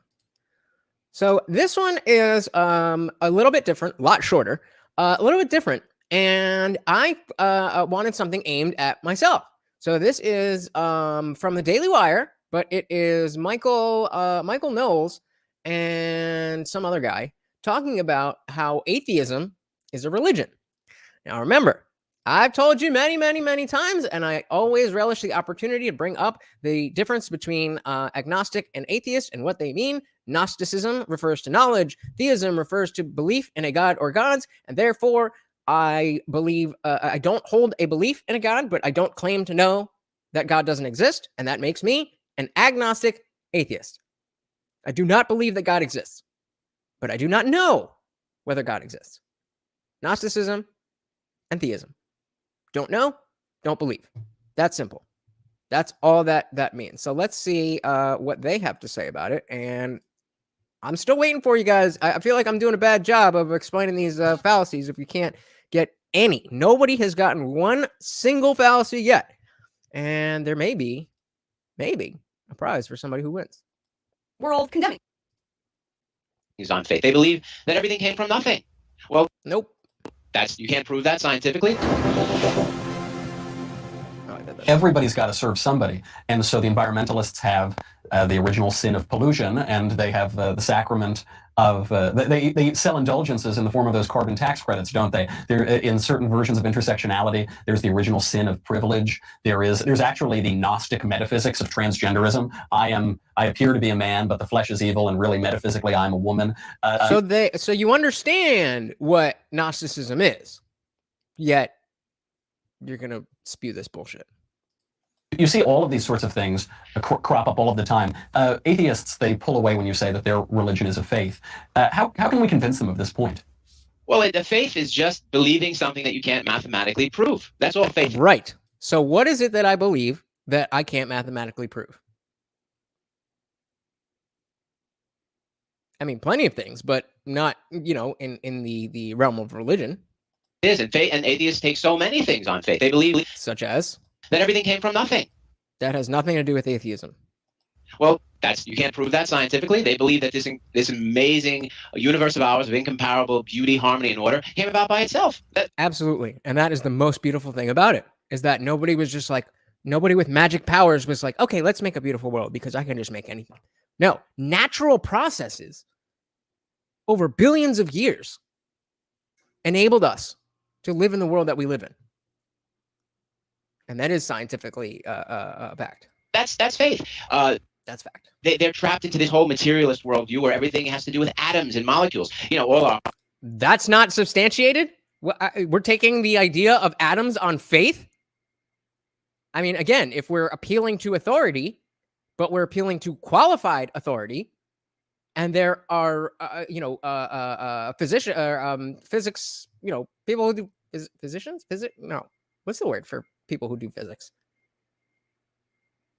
Anyway, those people doing independent studies over decades and coming up with the same shit. But yeah, faith.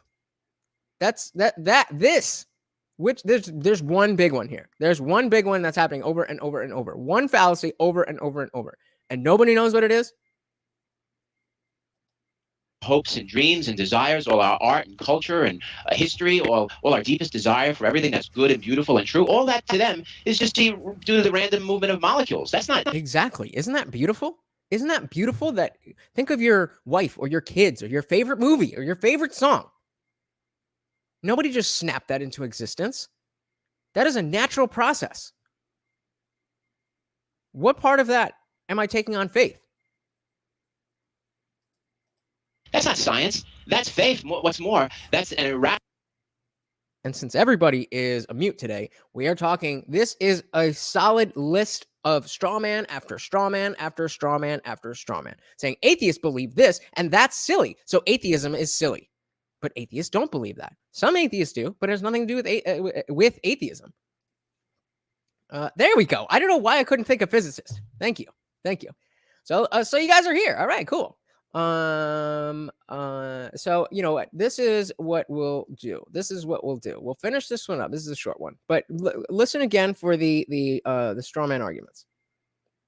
History, all our deepest desire for everything that's good and beautiful and true, all that to them is just due to the random movement of molecules. That's not science. That's faith. What's more, that's an irrational faith. That's the basis for superstition. So they have a faith. They must be called out on this point because this faith. That's called projection. When the thing that you're doing wrong, you're telling the other people that they're doing it. You're saying that atheists believe in the supernatural, but not religious believers. I don't think most religious believers would even agree with you on that point. They have has been been responsible for more bloodshed and carnage than any system of beliefs the world has ever known. And Oh, really? Oh, really? Something tells me that the Crusades were pretty bloody. Something tells me that all the warring tribes in of the Mayans, that was all religious. Wasn't Christian necessarily. Some of it was. But to say that atheism itself, the idea of not believing that a God exists, period, end of story, is to blame for anything, is a straw man. really in service of the faith. I've always liked the definition that faith is the substance of things hoped for and the evidence of things unseen. And how better to describe the utopian political goals of the left? The idea that, yeah, you got to crack. So now we're talking about the left. I thought we were talking about atheism. Atheism has nothing to do with politics. See how when you are primed to understand these fallacies, whether they're formal logical fallacies or informal fallacies, or they're just, people talking shit, you're able on the fly to see, oh, this is somebody I can trust, this is somebody I can't trust, or this is somebody I can trust about this. Because I very much appreciate, now, of course, this video is old as shit. It's, it's only from 2018, so I guess it's not that old. But hey, we got Rebecca in the building. Welcome to the party. Glad you are here. What does she got to say? I guess I'm the only female in the chat. Nice to meet you all. Found this in my recommendations and it's really has really been interesting so far. Thank you so much, Rebecca. I really appreciate that. I'm also learning about logical fallacies. Beautiful, beautiful. I'm glad you're enjoying it. I have another video right after this that will kind of go over some of that stuff a little bit more clearly, since we had some examples. But I'm very glad you're here. I am very glad you're here and you're having a good time. Some eggs to make an omelet. We're just going to kill a few more million people, but then we'll have world peace. Then, oops, that was communism. That was communism. I assume he's talking about Stalin,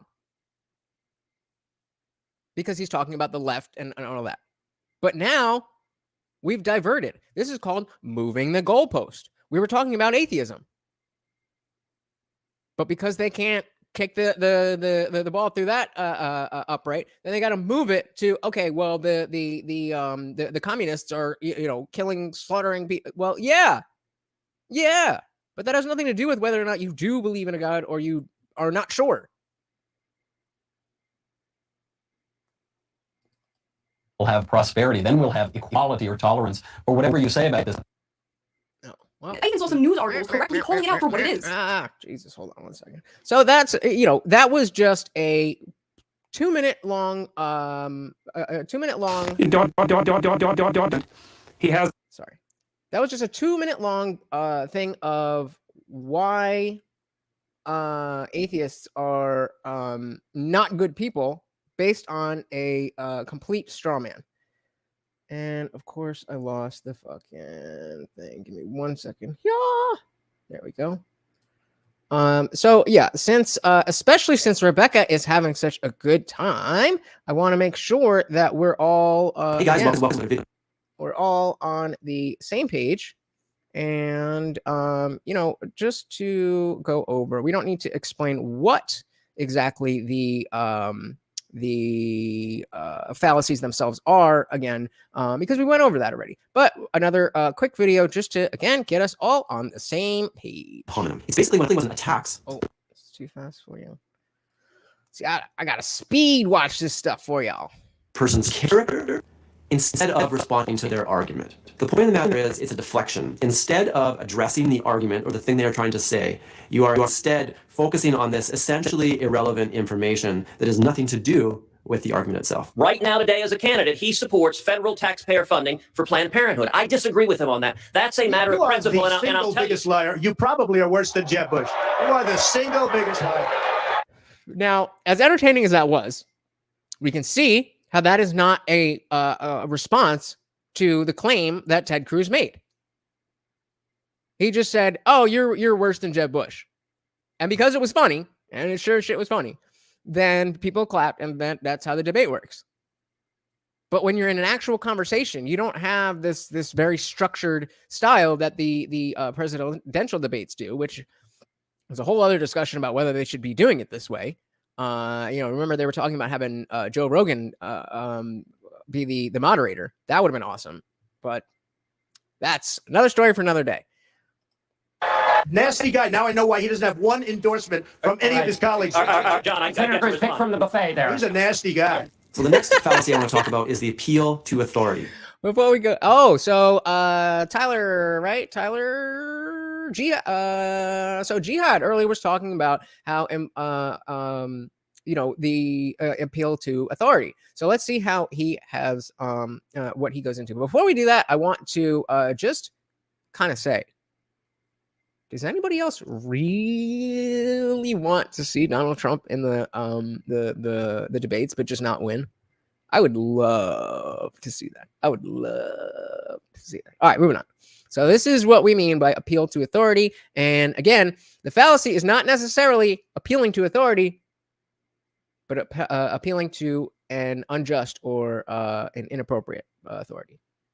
And the basic idea is this: if somebody is making some kind of a claim and you question them about it, ask for some kind of proof or their reasons about why they're making this claim, and they reply with an appeal to authority or say something like, this person who is an expert said so. The key to a true appeal to authority fallacy is the supposed expert has to be less than credible. So an example of this might be if somebody tells you to talk on your cell phone because you might get a brain tumor. And when you ask them how they know that, they might say, well, my brother's a doctor and he said so. And then when you investigate, where'd your brother go to med school? Oh, it turns out he has a degree in philosophy. And although he is technically a doctor, he's not a medical doctor, and therefore he has no credibility on this issue. So the difference there, of course, is, okay, if you're a doctor and you've studied how, if you're a neuroscientist or a neurologist and you study how, brain waves work and all that, then okay, maybe that appeal to authority is appropriate. And maybe you'll teach me something new about how cell phones do this, that, and the other. But being a doctor of philosophy does not give you authority on how cell phones affect your brain. So you are, again, going back to Jihad's comment here, that using the word empirically can be or is an appeal to authority. The only problem is when it's an appeal to an unqualified authority. Next fallacy I want to talk about is the straw figure fallacy. This is also called the straw man fallacy, but some people are trying to make it more politically correct and call it straw figure because it can be men or women. So the straw figure fallacy is essentially a pandemic in our world. And it is basically, it is easier to attack a weakened version of somebody's argument than to attack the real version of that argument. So let's say I'm saying something that's quite nuanced and technical. Somebody could dumb that down into some really dumb statement and then attack that. Right, so you're saying you've done your research and women are Type of one if you have seen this interview. unhappy dominating men. I didn't say they were unhappy dominating. But you're saying that makes them unhappy, by and large. I'm saying that no, I'm not saying that. And I actually haven't said that. So you don't believe in equal pay? No, I'm not saying that at all. You basically saying women need to just accept they're never going to make it on equal terms. No, I didn't If I was say a that. I young said woman watching that, I would go, you're saying that women aren't intelligent enough to run these top companies? No, I didn't say that at all. You're saying We're intelligent female and traits. conscientious by implication are not female traits. No, I I'm mean, not that's very saying that. dangerous territory. I'm not saying that at all. Are women less intelligent than men? by and No, large? no, they're not. This, if you haven't seen that interview, I think it's Kathy Newman, Jordan Peterson versus Kathy Newman, not versus, but just an interview, and that is literally the whole thing. He'll say something about the difference between men and women, and she'll say, "So you're saying," and just strawman everything that he's saying, which is why he said, "No, that's not what I'm saying," and he handled himself like a pro. He was like, "No, that's not what I'm saying. What I am saying is this. I'm saying X, Y, Z. So what you're saying is A, B, C. Like, no. I said X, Y, Z. So what you're saying is D, E, F. Like, can we, yeah, that was a good one. So moving on to a false dilemma. Fallacy. This one boils down an argument into one of two camps, one of two conclusions, and they are usually opposites. The reason why it is a fallacy is because there are often many shades of gray in between. So it would be like me saying you must be a Democrat or Republican. You must be black or white. When in reality, there's many shades in between those two things. I think I may have missed it if he said this, but this is also referred to as a false dichotomy. Dichotomy being, the di meaning two and economy meaning things. I don't know. Rebecca asks, what is whataboutism a logical fallacy? So I don't believe so. So logical fallacies are usually in the context of formal argumentation. And so we were talking earlier about syllogisms, meaning, if all cats have tails and Bucko is a cat, those are your two premises. The conclusion is that Bucko has a tail because all cats have tails. And so when you're using whataboutisms, it definitely depends because, like, let's say we're talking about, all the racist things Trump has done. And that is a reason or a premise to get to the conclusion Trump is racist, therefore we should support Joe Biden. Then if we say, well, what about Joe Biden's racism? Because the conclusion has to do with that same thing, then that's not it's definitely not a logical fallacy. But it's not let's call it a faux pas of argumentation. That's not really, what we would say. But if we were saying, we've got to pick either Donald Trump or Joe Biden, and Trump is really racist, and someone were to say, well, what about Saddam Hussein? He was racist too. That's a real whataboutism that would be fallacious. And it's like, that has nothing to do with what we're talking about. I think if anything, a whataboutism would best fit under the straw man category, where it's like you're trying to create a different argument that you can argue against instead of the argument that you're being presented. But good question. Good question. So false dilemma or false dichotomy. What choices are we going to make to reach that goal? Either we ask the wealthiest Americans to pay their fair share in taxes, or we have to ask seniors to pay more for Medicare. So the reason this is a false dichotomy is because he's setting up that there's only two options when there's more options that exist. The slippery slope fallacy. This one assumes that a step in a certain direction, a small step, will eventually lead to like a chain reaction of further events into some kind of exaggerated outcome. So I want to specifically focus on this one because this one's coming up a lot when we talk about kids and sexuality and LGBTQI, whatever. And the argument that like drag queen story hour is a slippery slope.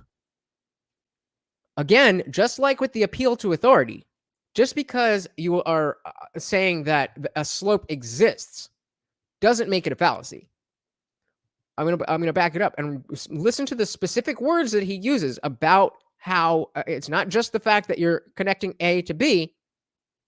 It's something a little bit more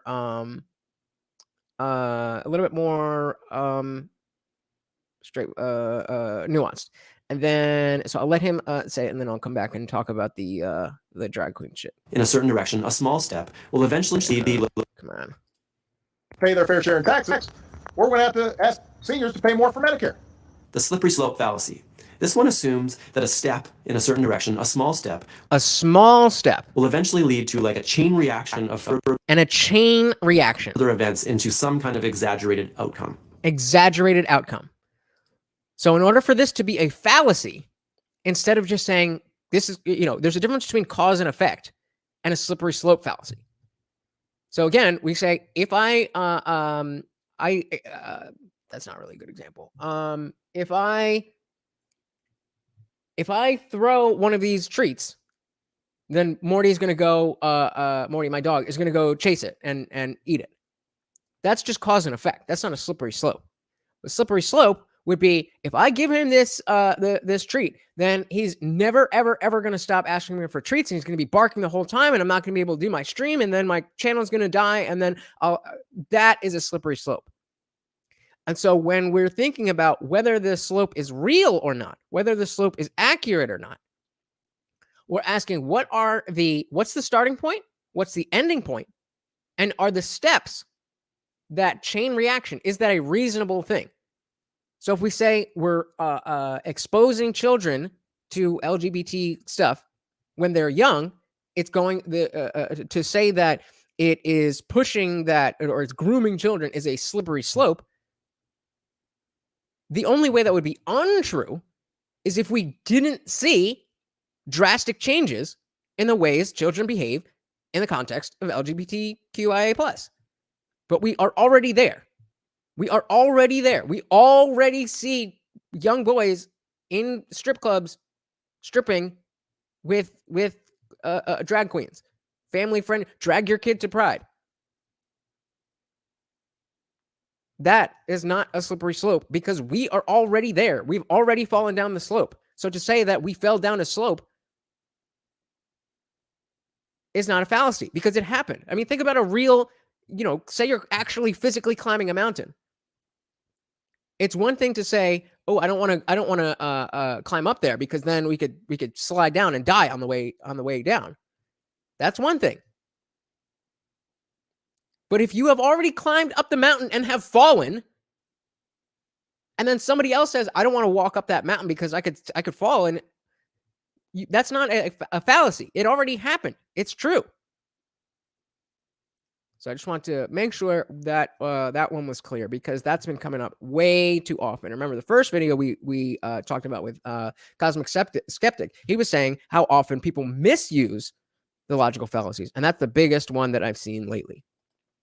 When you're young, your parents might have thrown this one at you quite a bit. It's like, well, don't do that. Otherwise, you'll end up a drug addict on the street kind of thing. When in reality, one little step in a certain direction doesn't necessarily mean that you will continue down that path.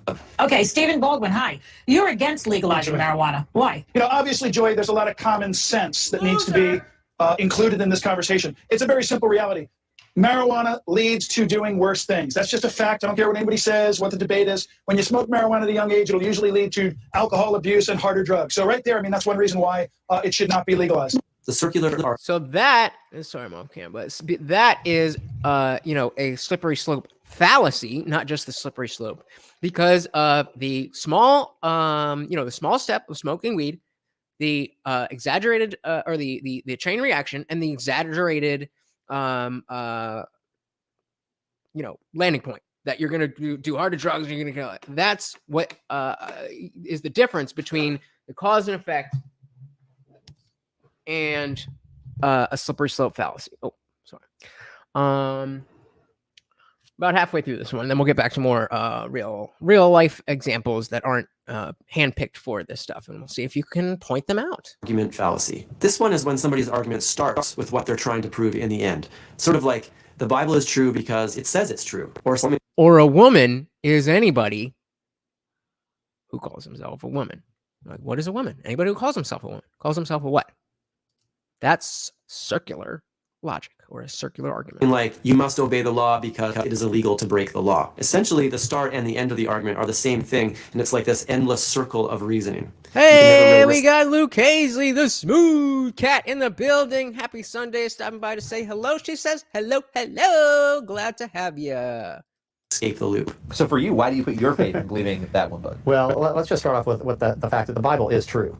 All the others are not true. That's the biggest key. God is true, and his word that comes from him is also true. That's kind of an easy way to answer that question. How do we know the Bible? Is it though?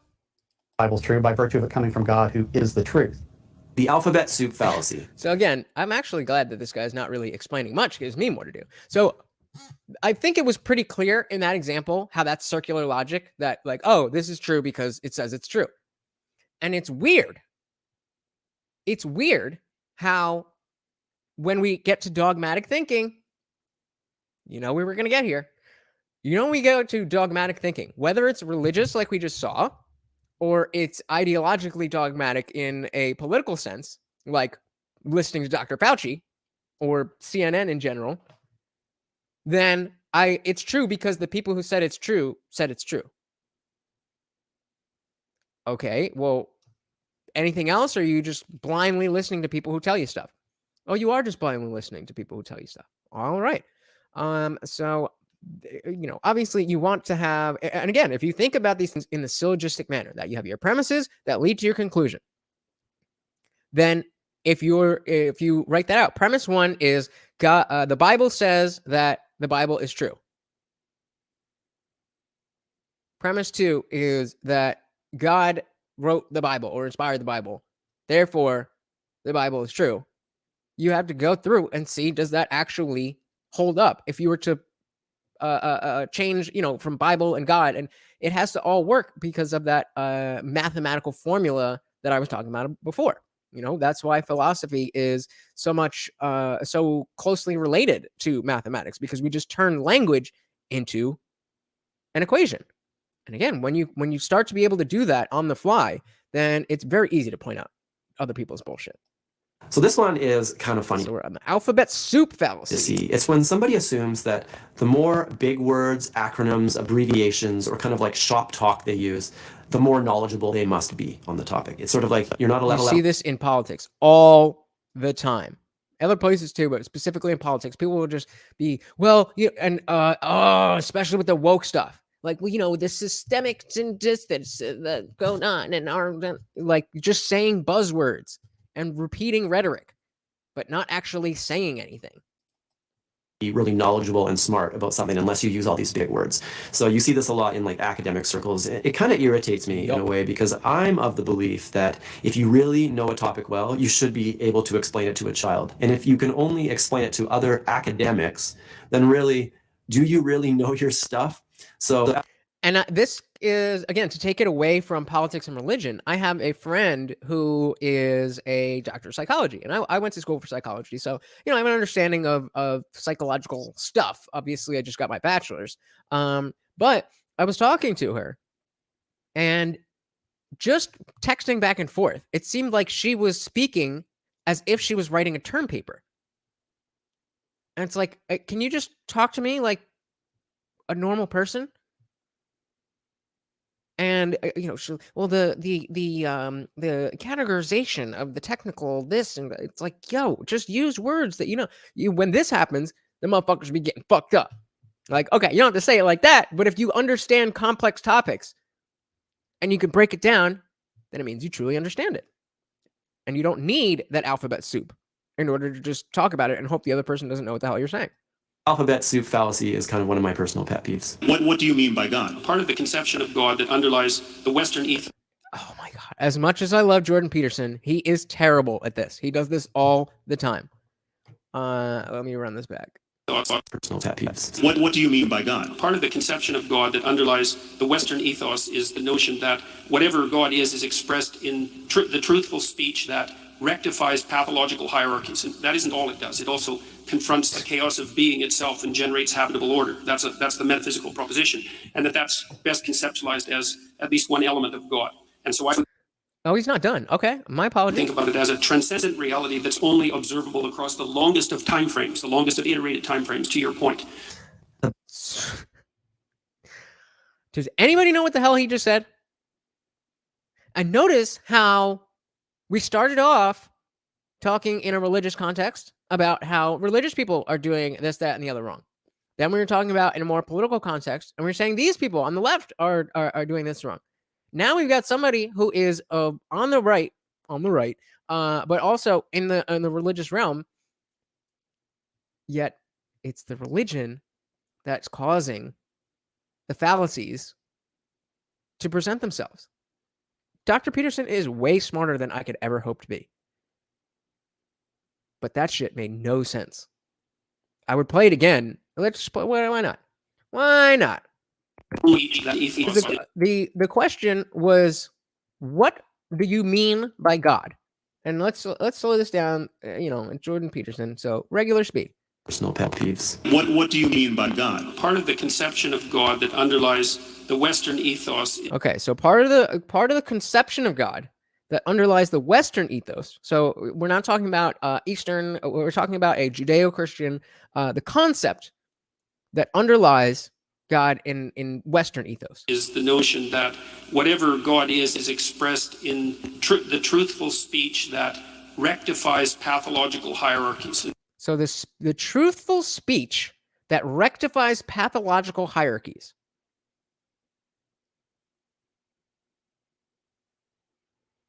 So what I believe that means is that there's a divine order, and God is that which is manifested when we speak in ways that get us back on God's track, so to speak. That isn't all it does. It also that's not all it does. Confronts the chaos of being itself and generates habitable order. That's so allows us to come to deal with the chaos of being human. That's the metaphysical proposition, and that's best conceptualized as at least one element of God. And so I would think about it as a transcendent reality that's only observable across the longest of time frames, the longest of iterated time frames. So eternity. Your point. So basically all he's saying is that the idea of God is speech that leads us back to God's word or God's word. That's all he meant. But it took us 2 viewings to actually parse through and see what he meant when he's at a live thing with other people who are intellectuals, and we'll be talking, and you could tell that Sam Harris and Weinstein there, the other guys on the stage, were just like, come on, bro, what the fuck are you talking about? Moving on to the bandwagon fallacy. The bandwagon. So if you've ever had a parent ask you if you would jump off a bridge if your friends were all doing it, you basically had a parent that was trying to protect you from this fallacy. So the bandwagon says just because a large group of people doing something or saying something, it doesn't make it true. So guys, could I ask you to get me to 10 likes, please? That would make me so happy. Thank you. The word for this might be social proof. You know, the more people that believe something, for example, the more credible it appears. You know, if one person believes in some crazy religious idea, you know, it doesn't look very credible. But if 10,000 people all believe in it, all of a sudden people are like, maybe there's something to that. The red herring. And that's, again, the bandwagon is something we use a lot of times in sports, but think of it in the same context. Like you're just on this because everybody else is on this. You're just playing along. You're just saying you believe this because everybody else believes it. And much like in our first on the street video with the "Is America Racist?", clearly the girl, like the guy, had his opinions from wherever. He was always going to go to strongly agree that America is racist. But the girl was a little bit more willing to engage with it, but she hadn't really thought about it that well. So she was going to the agree side based on bandwagon reasonings. And the red herring, not to be confused with the red wedding, is when you divert away from the actual issue and use information that sort of looks to be relevant, but in the end, it's not really relevant. It's sort of like word salad. And you see politicians especially doing this a lot. They could be asked a direct question in a debate, and yet they find ways to kind of talk around the issue, maybe bring up other things, but never really address the actual point. So this is, I believe, because you don't really hear this one being talked about. You don't really hear, oh, that's a red herring in the midst of debate. So I think this is kind of similar to the just the word salad one that we had with Jordan Peterson on stage. That is a red herring. What percentage of the government's debt is now owned by the Bank of Canada? What percentage? The Honourable Minister. Mr. Speaker, as the member opposite knows, our government is operating very much within the fiscal... The question is, what percentage of our debt is owed to the Bank of Canada? The Honourable Minister. As I said, Mr. Speaker, Canada has the fiscal firepower to... So the question, I don't know, it doesn't matter what they're actually talking about. The guy asked for a percentage, which is a number. And that's not what she's getting. Do what it needs to do. We have the lowest debt to GDP ratio. How much has the bank printed this year to fund borrowing to the government? Again, that's just a clear dollar amount. That is the question. That is the answer to that question. The Honourable Minister. As I said, Mr. Speaker, I really want to make clear tonight that an independent Bank of Canada is key to... Question. How much has the government of Canada borrowed from the Bank of Canada this year? Honourable Minister. Mr. Speaker, it represents a profound misunderstanding of how the Canadian economy or... Personal... That's... And I mean, you see that everywhere. You see that everywhere in politics. You see that, and definitely in, on the big stage, the presidential debates. Nobody's given a clear answer except for when they said, what was the question? That everybody was going to get free healthcare. Raise your hand, and everybody raised it. Oh, then you're getting a clear answer. Of course, I don't have healthcare. I'm not saying that everybody should. I'm just saying y'all told me I was getting healthcare, and I didn't get any. So moving on to the one of my favorite logical fallacies of all is the personal incredulity. All that means is people claiming, well, I don't know that, so it must not be true. I don't know that, so it must not be true. Your ignorance does not supersede fact. Incredulity. This fallacy says that because something is hard to understand or it's complicated, that it's probably not true. I often see this presented in debates about evolution. Yep. So you have somebody that believes in evolution and maybe somebody that doesn't. This is, and shout out to my dad, I love him, supported the channel to no end, but this is where he loses me because, we talk a lot about religion. He's, I wouldn't say very religious, but, he's religious. My mom's very religious, and we talk about this kind of stuff. And he is, just like, I think it was Lopaka who was asking about why monkeys still exist. And, the idea that's an argument from personal incredulity. The reason that you're asking why monkeys still exist is because you don't understand how evolution by natural selection works. Or if you're saying, it couldn't be evolution. Look at the human eye; it's so look at a flower. A beehive is a perfect honeycomb. Just because you think that it's too complex for it to be explained doesn't mean you're right. And the person that doesn't believe in evolution will often use this fallacy to kind of say, well, evolution's probably not true because that just makes no sense. It's too complicated, right? But that person has never really taken the time to study the science, and a lot of these things, for example, might have really complicated science. So, and the frustrating thing is that a lot of times they'll say, I have studied evolution. Like, you cannot study the theory of evolution by natural selection and not understand why the question, why are there still monkeys, is a nonsensical question. So if that's a question that you don't know the answer to, then you need to continue doing research before you go to somebody else and act like you have a good argument. And the number of times I hear it, it's astonishing. I mean, maybe my personal bias when I first left the church, I would hear it a lot. And again, that was right around 2010, and I would hear it a lot. And I just, it was a silly question then. Darwin is from when, the 1500s? No, not the 1500s. I don't know. He's old motherfucker. And I just assumed that would become a less and less relevant question because people would continue asking it and then realize, oh, okay, that's not a good question to have in a debate with an atheist. And yeah, on the larger scale, you don't hear it as much, but everyday people, you hear it all the time. Personal incredulity. Personal incredulity. It's almost like in order to truly understand it, you'd have to do a degree in biology or even further, chemistry, biochemistry, and truly dive into these topics before you could even say whether something was valid.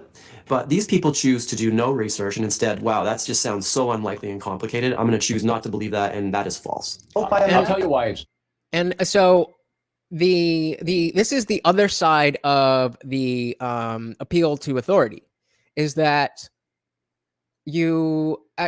nobody can know anything for certain.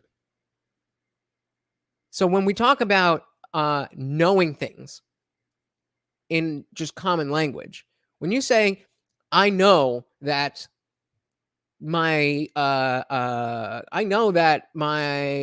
favorite color is blue. Well, are you positively sure that you weren't given a drug that makes you think that your favorite color is blue? It's very unlikely, but can you prove? So the level of certainty should never be the goal. It should be a level of confidence. And that sometimes requires us to go to other people who know more than us, not because they're necessarily smarter, but simply because they've done the work. So let's see the example of personal incredulity from good old Bill O'Reilly. Not a scam, in my opinion. All right. Tide goes in, tide goes out. Never a miscommunication. You can't explain that. You can explain why the tide goes in. So this is David Silverman. He used to be the president of the American Atheists organization. He got in some Me Too shit and wasn't there, but he's done some. He did do some decent work in the way of making atheism and secularity more acceptable. Definitely don't agree with any Me Too shit. I didn't look too far into it. I don't know what was true or not. I'm just putting it out there. So this is Bill O'Reilly trying to talk about religion and science to David Silverman, the American Atheist president at the time.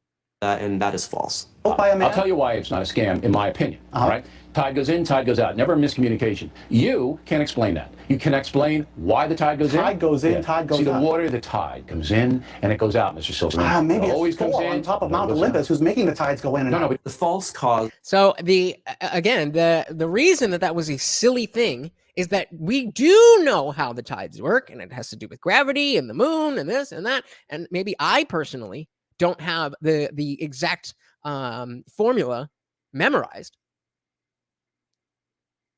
but this is as far as relevant to a conversation like this. This is settled science. Now, remember, I just talked about that how we can never get to complete 100% certainty, but the chances of us discovering something where the tides are not tied to the moons and the moon cycle and gravity is next to impossible, because there's so much evidence that has been recreated. The studies have been recreated, all of this kind of stuff. That's how we know, like with gravity, that I cannot be perfectly certain that when I drop this, it's going to fall. But I would bet all the money that I will ever make in my life that when I let go of this, it's going to fall.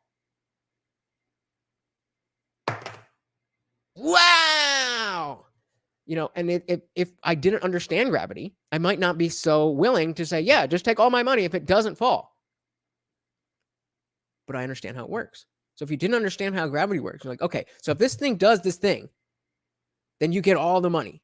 But if it doesn't, then we take all your money and you have no idea what's going to happen. Well, that's a very different thing, because we've been testing gravity for centuries.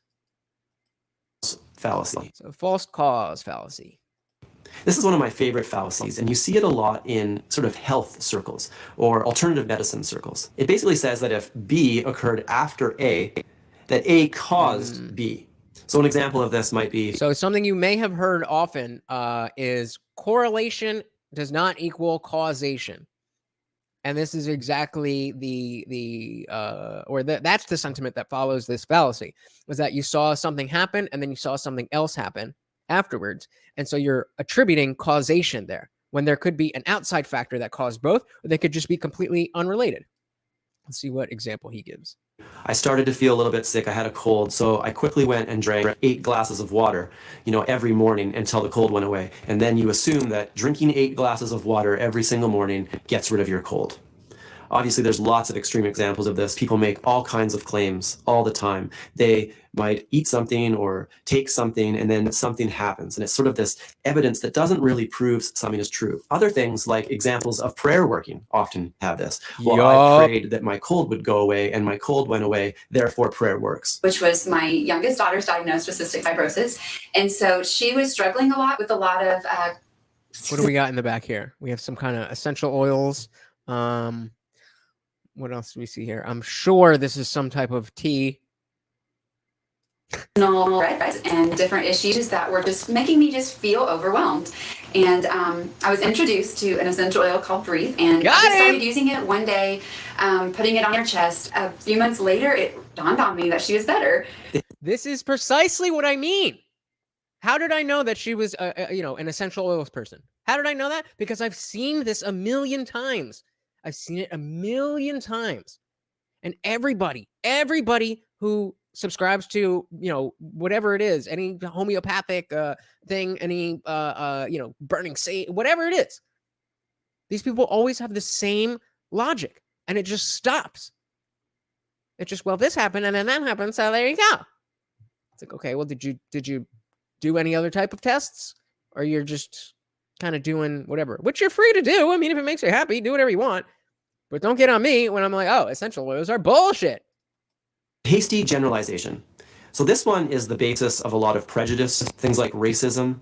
And it basically says, if you look at the actions of an individual or a small group, you can then assign that to the larger group. So an example of this might be, let's say your friend had a golden retriever and that golden retriever was aggressive. If you use the hasty generalization fallacy, you would say all golden retrievers must be aggressive, which obviously is not true because golden retrievers are nice. So the last one I'm going to talk about is the fallacy, and I thought it was appropriate because it basically says just because somebody used a logical fallacy in their argument does not necessarily mean that their argument is false. So let's say somebody used the false cause fallacy and said, I drank some orange juice and then my cold went away. You can't necessarily say that it's not true because it's still possible that the orange juice got rid of the cold, but you can't definitively say it. So you can't say it's false, but you also can't say it's true. Anyway, guys, thanks for watching. Hope you got something out of it. If you like this video, hit the thumbs up button. So, again, this is a little bit more in-depth than the first video we watched, but I didn't want to bore you with all of that stuff, before, we got into the good stuff.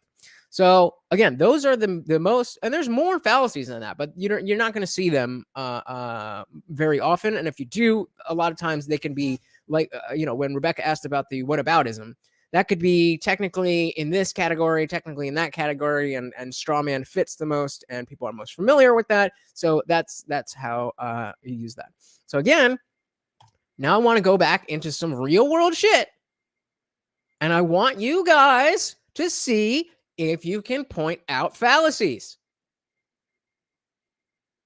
I need you guys to see if, or I need you guys to see if I'm explaining this properly, if I'm doing what I'm supposed to be doing. So help me out with this. Is a video from another Daily Wire person, Matt Walsh. You remember him from his recent documentary, What is a Woman? If you haven't seen it, or you're not familiar, go after this stream, go check out my stream entitled What is a Woman? Or Matt Walsh Debunked, or whatever, about that documentary and his quest to simply find a definition for the word woman. Spoiler alert, he fails. Well, kind of.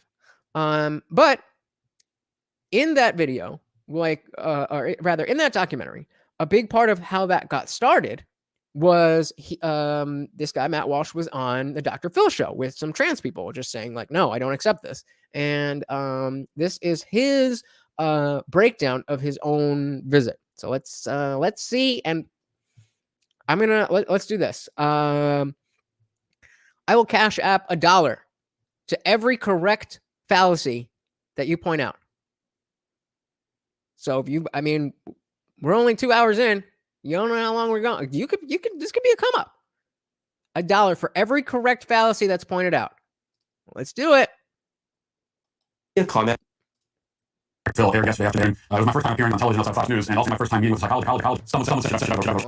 Hold on. I know you slow pokes can't handle that. Just kidding. I mean, not appearing on TV, but unfortunately, not everybody was able to watch the discussion, I'm told. In some markets, it was sidelined by President Biden's press conference. I think we can all agree that of all the terrible things Biden has done during his disastrous tenure, preempting my Dr. Phil episode is by far the worst. Now, there's always a certain risk inherent in walking into an environment like this, especially with the cameras rolling. Of course, I knew that I would be outnumbered on stage in front of a hostile studio audience. And if I had been invited to speak about a more complicated or difficult issue, one that requires you to actually be smart, then that would have given me pause. But the topic of the episode was gender and pronouns, which means that it's not complicated or difficult at all.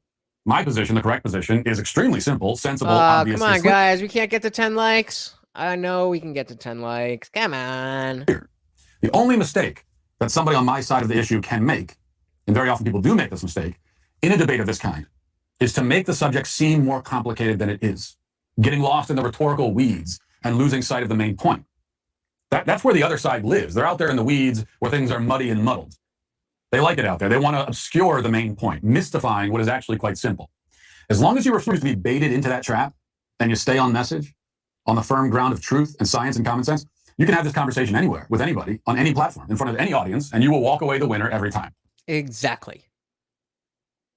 You can debate anywhere, anyone, anywhere, anytime, and you will walk away the winner every time. Now, the point is not to simply own the whoever. The point is to navigate your world and to be using these conversations to better inform yourself and to better inform other people. And so winning is not shouldn't be the ultimate goal. Winning should be what you want to do because of the effect it will have. That if more people understand this, that, and the other, then we'll live in a better world. But you got to be right about shit. Otherwise, people aren't going to listen to you. And if you're a naturally argumentative bastard like myself, you'll even have fun doing it. Now, that gives you an idea of my basic strategy. So now we'll watch some clips of a few of the most important exchanges during the episode, and we'll see how it played out. We'll begin with the opening salvo, which came several minutes into the episode, as the first segment featured just the two non-binary diversity consultants spewing inane garbage unopposed. And I was backstage for that portion, just pacing back and forth, listening in horror. Really? Can one of you like the video? One? Can I get one more, please? Muttering incredulously to myself. And when it was my turn, I began by clarifying that everything that was said in the previous segment was total nonsense. And then we dived into the pronoun question. Let's watch. Dived or dove?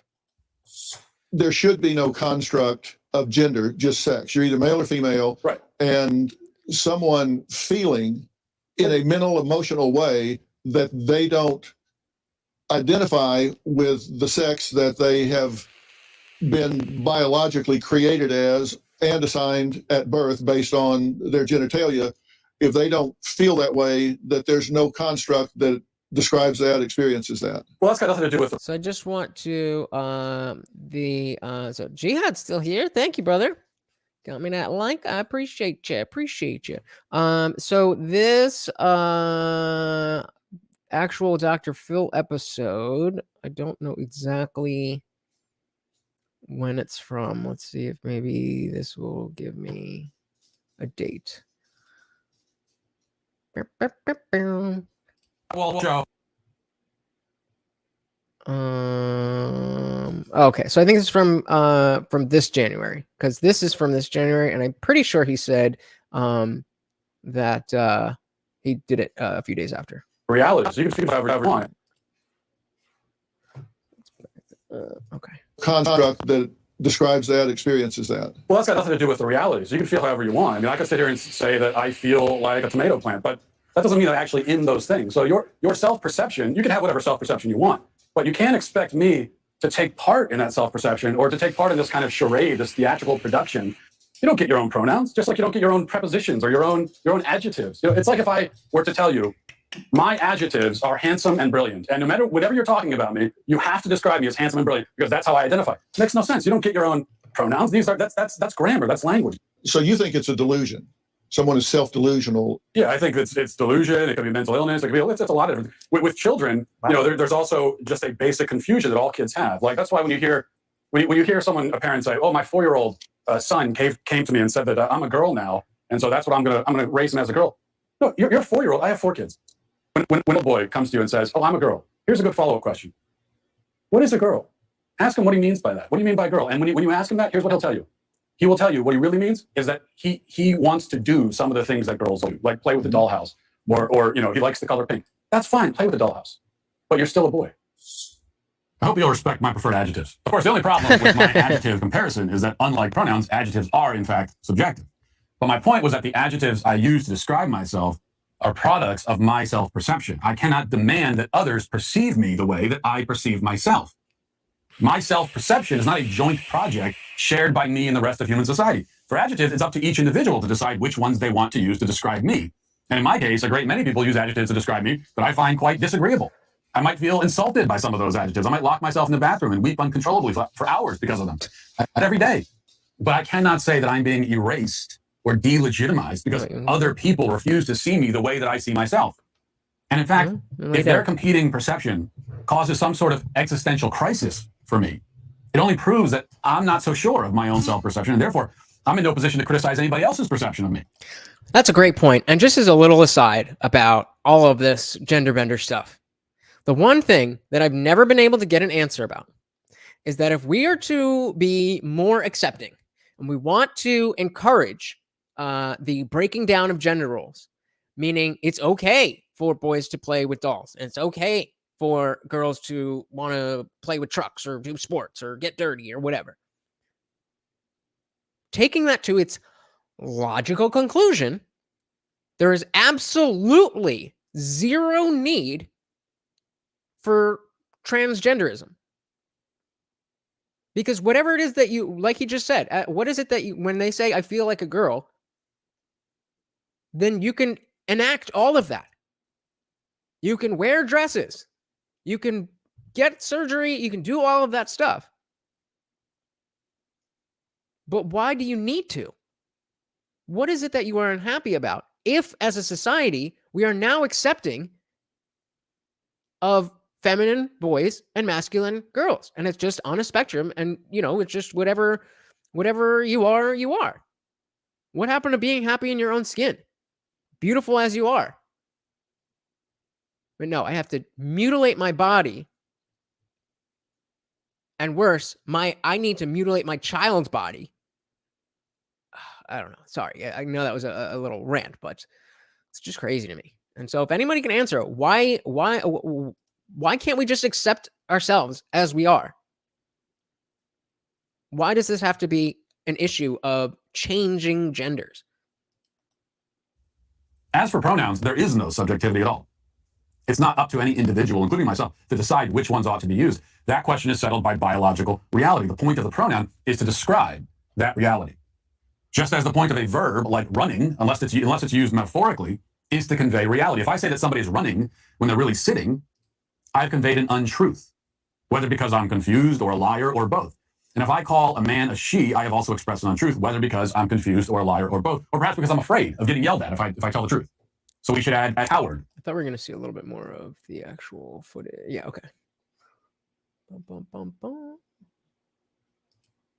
Because obviously, he's going to craft his video the way that, he's not in an argument. So skipping ahead a little bit to the episode itself. I mean, the question, the ultimate and fundamental question, as far as I'm concerned, which my opponents were not very eager to answer. That's a question I would like to throw out to other members of the panel, actually, because just like the 4-year-old can't answer what is a girl. Well, this is one of the problems with this left-wing gender ideology, is that no one who espouses it can even tell you what these words mean. It's like, what is a woman? Well, can you tell me what a woman is? All right, so remember, $1 for every fallacy that you point out. The question is, what is a woman? Can you tell me what a woman is? No, I can't, because it's not for me to say. Womanhood looks different for everybody. What do you define a woman as? An adult human female. And what does a female mean?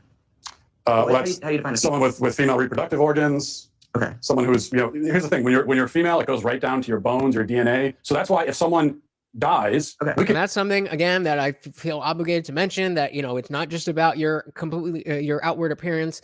Men have a stronger bone density, more fast twitch muscle fibers. There's more than just the outward appearance and what your genitals are. Dig up their bones 100 years from now, we have no idea what they believed in their head, but we can tell what sex they were because it's ingrained in every fiber of their being. Interesting. So I'm trying to understand. Your definition is that a woman is someone who is female, you said, right? Correct. Is a biological female. So what happens if we have maybe someone who is female, identifies as a woman, right? Cisgender woman, right? As you just explained, but maybe doesn't have the ability to reproduce. Maybe doesn't have those organs that you're talking about that are reproductive organs. So that would be a sterile woman. That's an anomaly. She's still a woman because of all of the things that make her a woman. That doesn't mean that's not the same thing as saying, oh, well, this man can't have children either. So again, if you want to break it down into a syllogism, premise 1, women you don't have to be able to bear children to be a woman. Premise 2, men cannot bear children. The conclusion from that is that all people who cannot, all non-birthing persons are men. Or I guess that would be the false dichotomy, and that only birthing persons are women. You see how convoluted it gets when you can't just speak? You can't just think about what it is that you believe and articulate that? Take 10 fucking minutes to think about what kind of questions you might be fielding when you make this drastic of a change. It's not that complicated. And this whole thing is very complicated, but that part of it is not. Answer the question. You stood up here and said trans women are women. Yes. Tell me what you mean. What is a woman? Womanhood is something that, just as Ethan explained, I cannot define because I am not But myself. you used the word. So what did you mean when you said trans women are women if you don't know what it means? Right. So here's the thing. So I do not define what a woman is because I do not identify as a woman. Womanhood is something that is an umbrella term. It includes people that describes what? People who identify as a woman. All right. I'm offering up the money. Who cut it? Call it out. 10, 9, 8, 7, 6, 5, 4, 3, 2. No money for anybody. That's circular argument, circular logic. Identify as what? As a woman. What is that? What's to each their own. Each woman, each man, each person is going to have a different relation with their own gender identity and define it differently. And so trans women are women too. Oh, Rebecca got it. I'll give you that. Send me your Cash App. Good job, Rebecca got it. And you want to reduce women, you want to reduce men down to maybe just their genetics, our genitals, our chromosomes, right? That's what you're saying. What you want to do is appropriate women. You want to appropriate womanhood and turn it into basically a costume that can be worn. Woo! Yeah, that's right. Yeah, you could, if you want to drop it here. Anybody else wants to give Rebecca money, you can do that. Or if you just want to send it to me privately, you win. But the game continues. Every single time that you get a correct fallacy, I'll send you $1. It ain't, a fortune, but money's money, right? So let's see has he got anything else here from the show? Yeah, let's skip to that stuff. There's biological sex, and then there is gender identity. Part of me wants to ask why you care so much, because it's really not that big of a. So remember remember the freedom tunes. Remember the first one. This is how liberals are. Actually, do I still have it up? What did I do with it?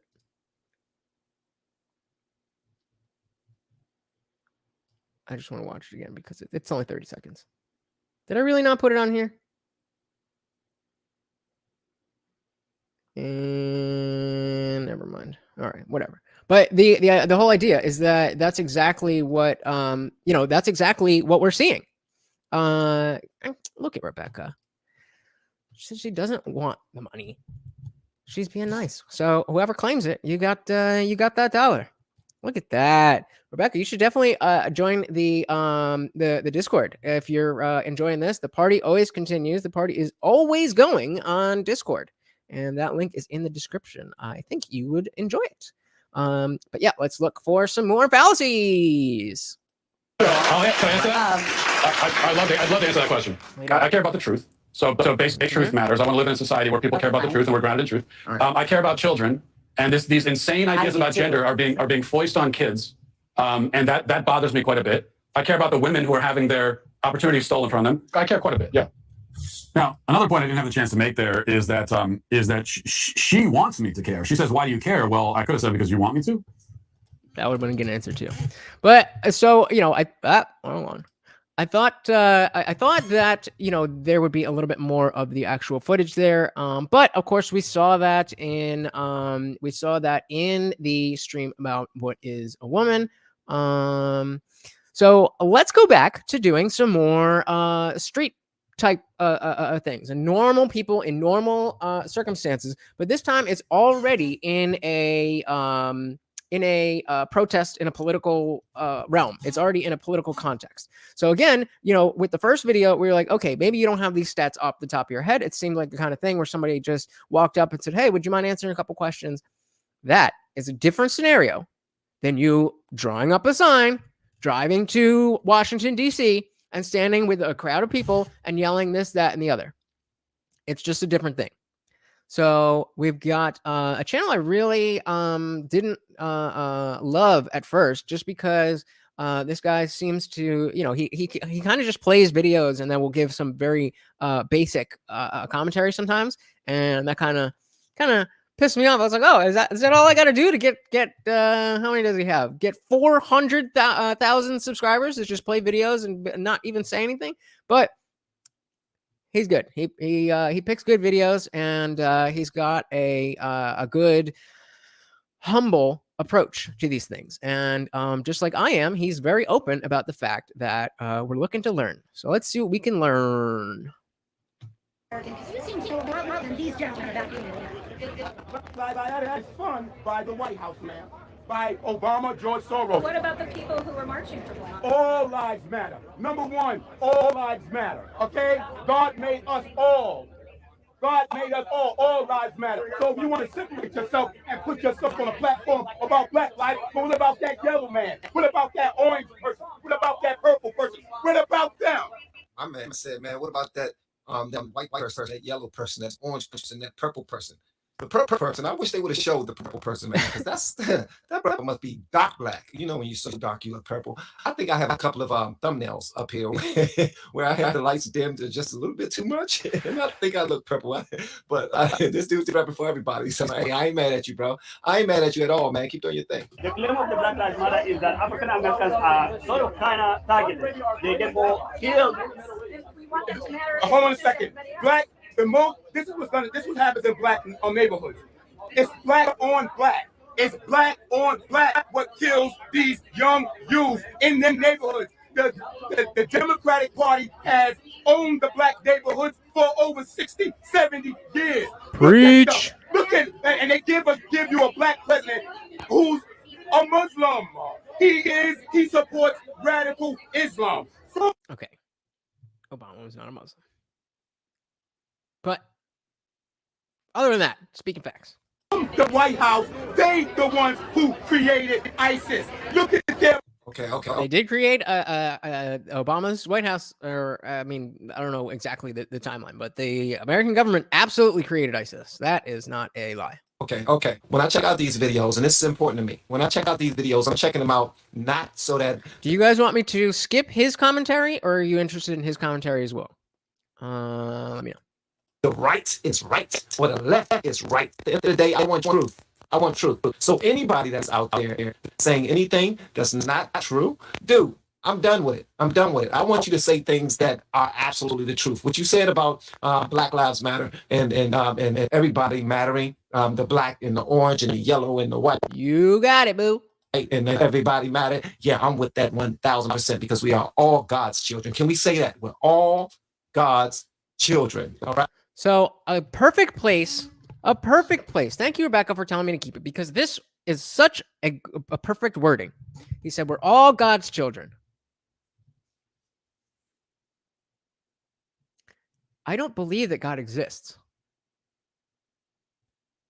So even though I agree with your sentiment that we are all equal in at our core, that's what he's trying to say. Using religious language pushes people away. I know I just did, I think it was the very last stream, right? It was all about this. But you see it all the time. And if this guy used to be a liberal, he's around a lot of minorities that are also liberals. And he starts watching stuff that's opening him up to, okay, maybe the left isn't always correct. And maybe there's a lot that I don't agree with about the left, and there's some things that I agree with on the right. If they don't believe in God, you're talking to a wall. You have to talk to people in a language they understand. And I'm smart enough to, I went through my phase where I wouldn't listen to anybody who brought up God, if you mention religion, I'm like, I'm not dealing with that. You know, there's a period after your entire worldview, believing that there's a God up above you, making sure that everything is okay. And you come to the realization that you don't believe that anymore and that you've been lied to. There's a lot of rage that comes with that. But it's still, it was still my responsibility to overcome that rage. It was still my responsibility to determine my values and all that stuff. But most, I don't want to say most, but a lot of atheists, a lot of people just stop believing in God. And then the only other authority that they have is the government. So they make the government their God and they make the ideology their dogma.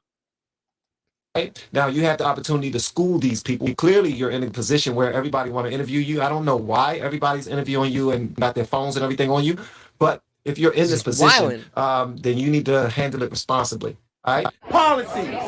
Look at their policies. Can I ask you a question? Yes. Why is it that every black person I know, every black parent I know, who I live in a neighborhood with, has to give their children special instruction for what they should do and not do when they go out, so that they don't get stopped by the police or killed? Put a 1 in the chat if you are not black and you've had a conversation with your parents about what to do if you get pulled over by the police. That's what they're teaching them. But they're not teaching them that. But they're not teaching them that. Let me explain something. The families, you know why? Because a lot of, but listen, let me tell you, rap music is designed to bring the black neighborhood down. Let me explain something. If you're walking down the street with your pants hanging down and you're listening to rap, and the rap is giving people the images, sell drugs, be a drug dealer, calling people. The rap industry contributes to how black treat each other. But what about, let me finish. What about the black men? Hold on, I need to touch that. That's it's okay. It's some truth to that because that's culture. I really have no nice way of explaining hip hop music, all right, and how it negatively affect or positively affect the youth in urban communities. But I will say that I'm a huge fan of rap. I'm a huge fan of hip hop. So are my children. But all of my children and all of their friends love hip hop because that's their culture. That's their music that they relate to the most. Yes, ignorant as hell. Shoot him in his face, bust him in his mouth, steal his car, grab his mother, take her out. Like I know I'm not on bar. I'm not rapping well or anything like that. But I will say this: the parents have a responsibility, regardless on how to raise their children. Now you're saying that hip hop is designed to ruin the community. Where do you get that, sir? Because hip hop was created to stop crime. I don't know if you know that. And a lot of people, a lot of hip hop, if people don't know this, a lot of hip hop is created just so people can be able to get their anger and frustration out over a beat, using black culture while doing so. Now, does it negatively affect people? Well, yeah, because when you hear certain things over and over and over again, you take them to be true. You don't take it as art anymore. When you see certain images on TV, you think that you have to emulate those images. And anybody who see those images and don't have anybody in a positive adult in their life that can help them on the right path, yeah, they're gonna be led astray. But that's for every single community have their music that they're not so proud of. And some people have their music that they are proud of. But at the end of the day, answer the lady's question. The lady didn't ask you about hip hop. Bro. And just so for anybody that's watching this video, I want y'all to understand this is me. I'm not radical right, radical left, radical middle. I'm not radical any of those things. I'm radical family and God. That's it. Period. That's all I'm about. Whenever I hear somebody talking about a thing that they clearly don't understand, I'm going to speak up, especially if I have some knowledge on it. But things I don't have knowledge on, I'm not going to say anything. I'm going to sit back and I'm going to listen. I'm going to learn. I'm going to take mental notes and I'm going to respond accordingly when it's time for me to respond. I'm going to ask questions if I have questions, and I'm going to have statements if I have statements, something that's productive and adds to whatever I'm checking out. But whenever I hear someone going on and they're saying things that's not true, I got to check them. And again, if you guys have something for me to take away from this, and you have some truths for me to add to my bag, then feel free, feed them to me. I would love to take them. All right. Me too. All right, that's just how I am, guys. Hope y'all understand. All right, let's go. Blacks treat each other. But what about, let me finish. What about the black men who are dressed nicely, Yes. driving in nice cars, Yes. and are treated like criminals as if they stole the cars? Listen. That has nothing to do That with rap has nothing- right. music. But That has let's to get do this with on their over- that has right. to do with their lives not mattering as much as other people's lives. Do you don't think white people get pulled over? And, right, maybe. Yeah, you're right. You might have a point there. I But do still, have a point. Most crime is That is one of the most annoying things. You're, especially in a heated debate, especially live in this type of environment. The man's being loud. The man's being very impassioned. Yet, what did he just say? You might have a point there. And what did she say to that? I do have a point. I'm telling you about the black community, Mr. Black Man. You don't know because you're bigotry of Lex, this white savior lady, thinking that she knows more about being black than someone who's black. It's black on black. It's not cops killing. It's not cops killing black. Right. That's exactly the point. She said, we're not talking about black on black crime. That's exactly the point. That's what you should be talking about. Instead of worrying about the 14 people that died last year. And I'm saying that those people deserve to be extrajudiciously killed. I'm not saying that. I'm just saying if you are worried about black lives, then looking at the police is not the first place that you should look. Definitely somewhere to look, but not where you should start. Yep. Chirac. Lives Matter, so you talk about that. Right. My man. No, we're talking about black people not being safe when they go out, when they're treated by the police. And more. It's time for the black neighborhoods to start taking care of their own neighborhoods. One of the problems with the black community is how we're perceived. So, like, when we're talking about rap, when you compare it to the statistics, 40% of violent crimes are committed by young black men. Hold on. Perception.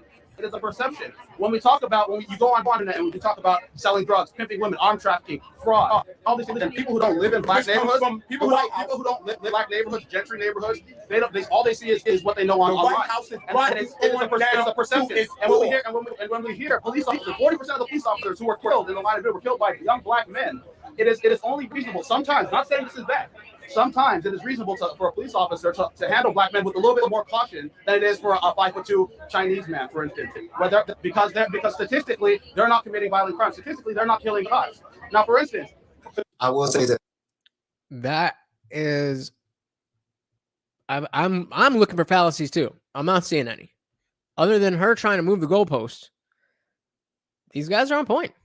Yes, I like the way that this gentleman presents himself. I like the way he presents his arguments. I like the way that he's very he seemed to be extremely intelligent, and he seemed to be considerate of his audience. He seemed to be considering everything. He's not.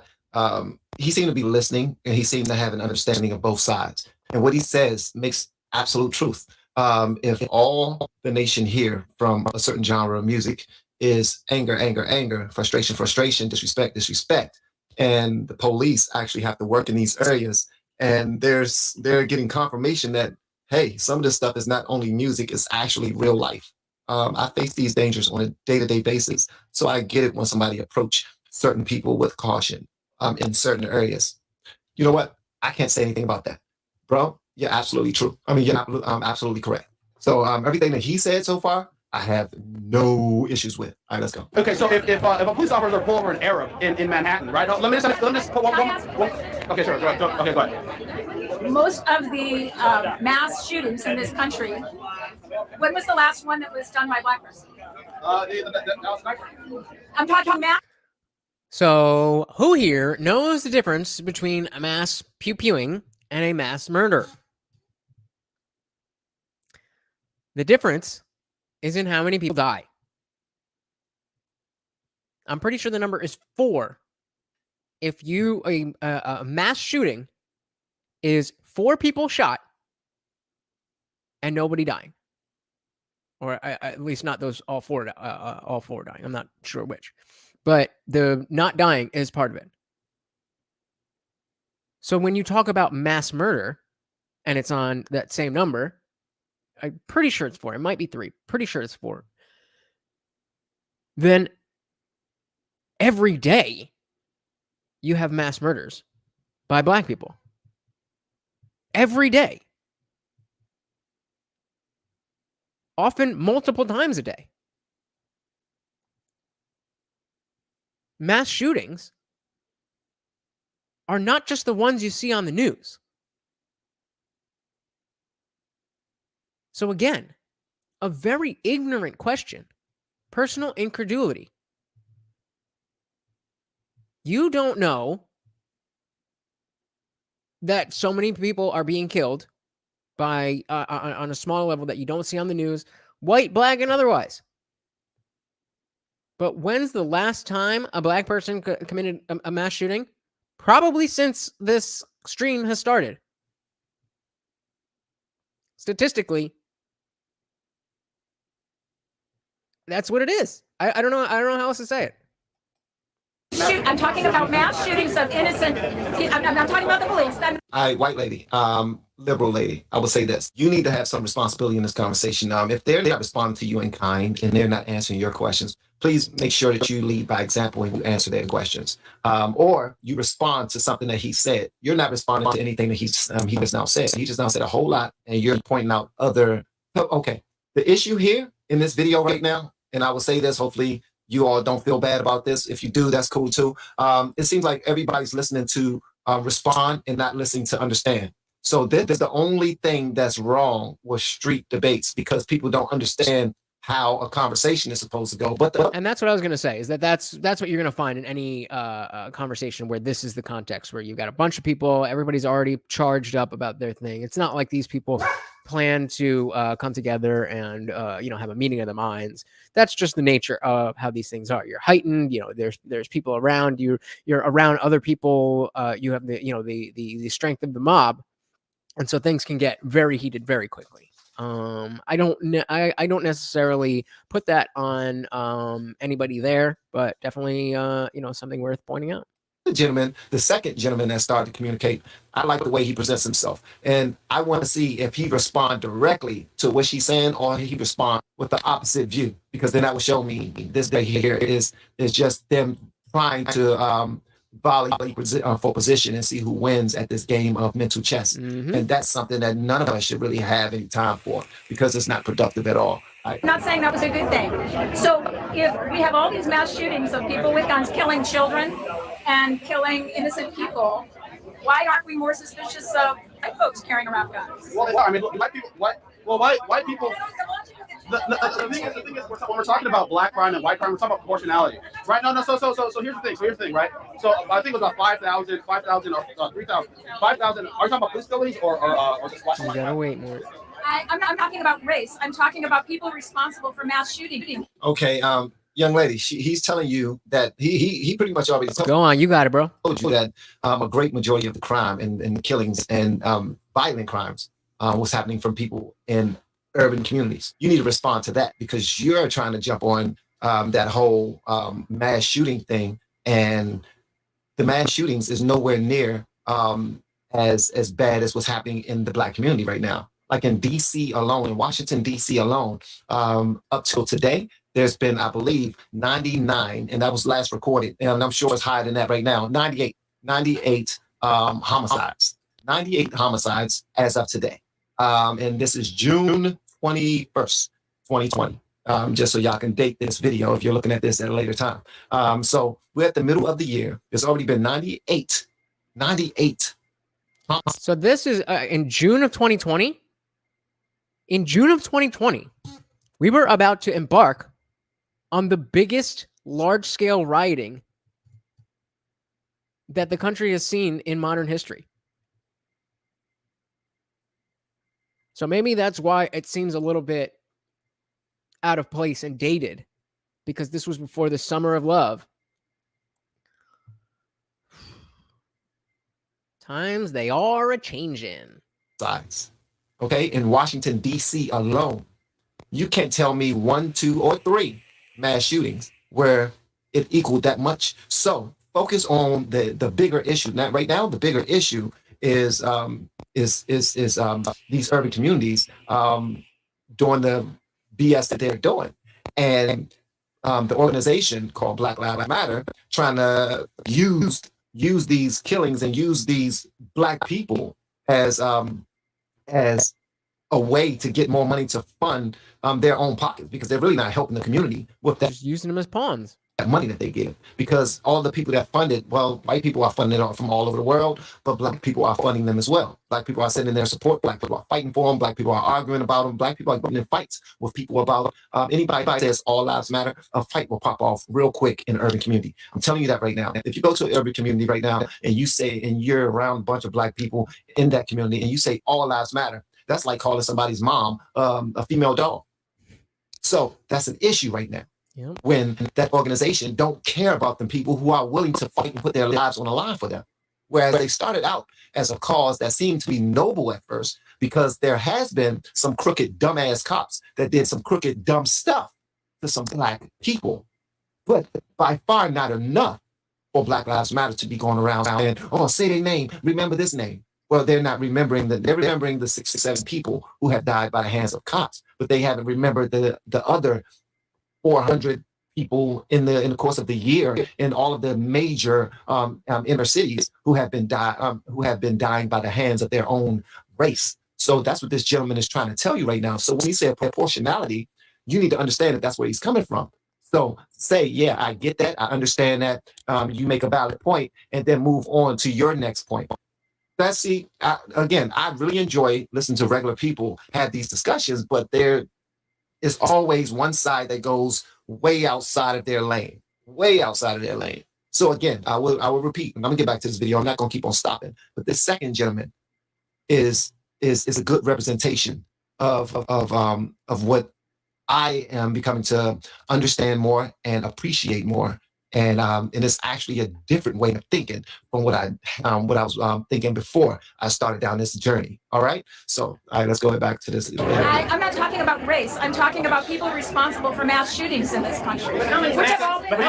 You are talking about race, lady. You started out talking about Black Lives Matter. That's race. That's clearly race. That's nothing but race, actually. How many mass shootings occur as opposed to just killing on the streets of our cities? What do you say the ratio of, say, mass shootings and shooting in a neighborhood? Okay, well, I can't argue with you statistics. So again, a very clear question. You are making the argument that we should not be focusing on black crime, on street crime, on stuff like that. We instead should be focusing on mass pew-pewers because of you were told to, I guess.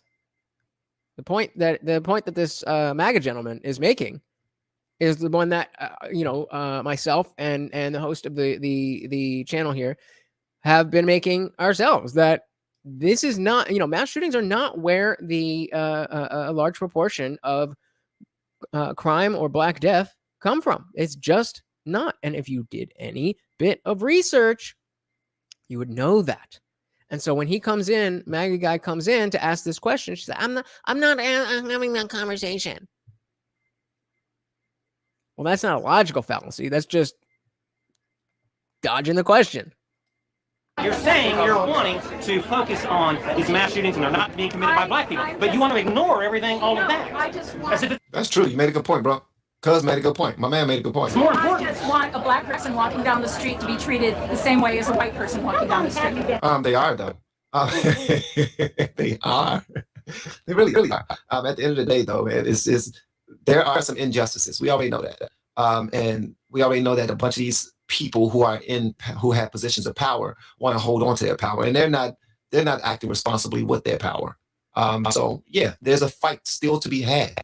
But young lady, there's a bigger issue that they're trying to get you to focus on right now. You're fighting a good fight, I get it, but you need to focus on the bigger issue, because by you constantly just like, you're fighting a good fight. I get it. You're just one of those liberal white ladies who don't know any better. Focusing on that one thing, you're not helping.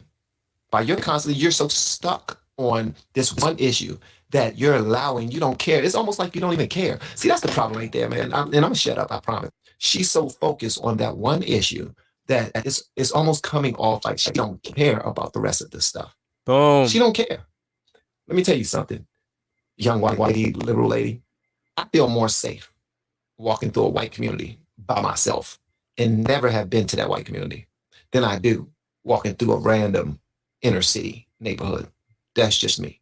And I'm from the inner city. And I used to love doing ignorant stuff. I used to love it. It used to be fun. I used to expect for it to happen. And then when it did happen, I wanted to be in the mix of it. But guess what?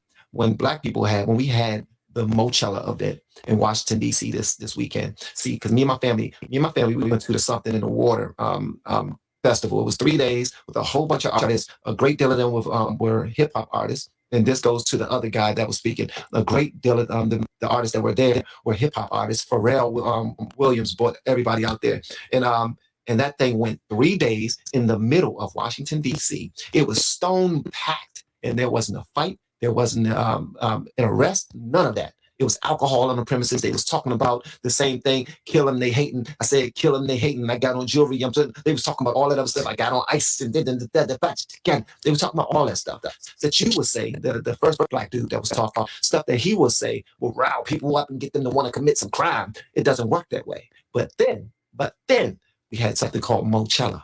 Mochella was another event that happened on Juneteenth, in the middle of DC as well, in Uptown DC, 14th and U Street. I'm from DC. I used to love going to go-go's. This was nothing but go-go bands, nothing but black people. But it was in a white neighborhood, gentrified neighborhood that used to be an all-black neighborhood.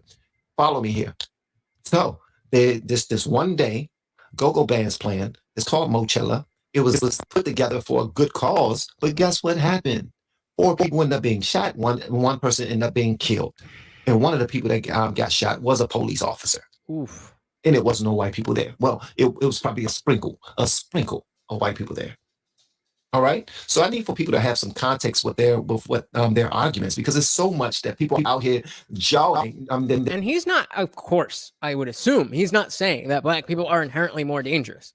He's just saying that, when you look at the numbers, when you look at culture, certain things are more obvious than others, and trying to deny them only points out how disingenuous you actually are.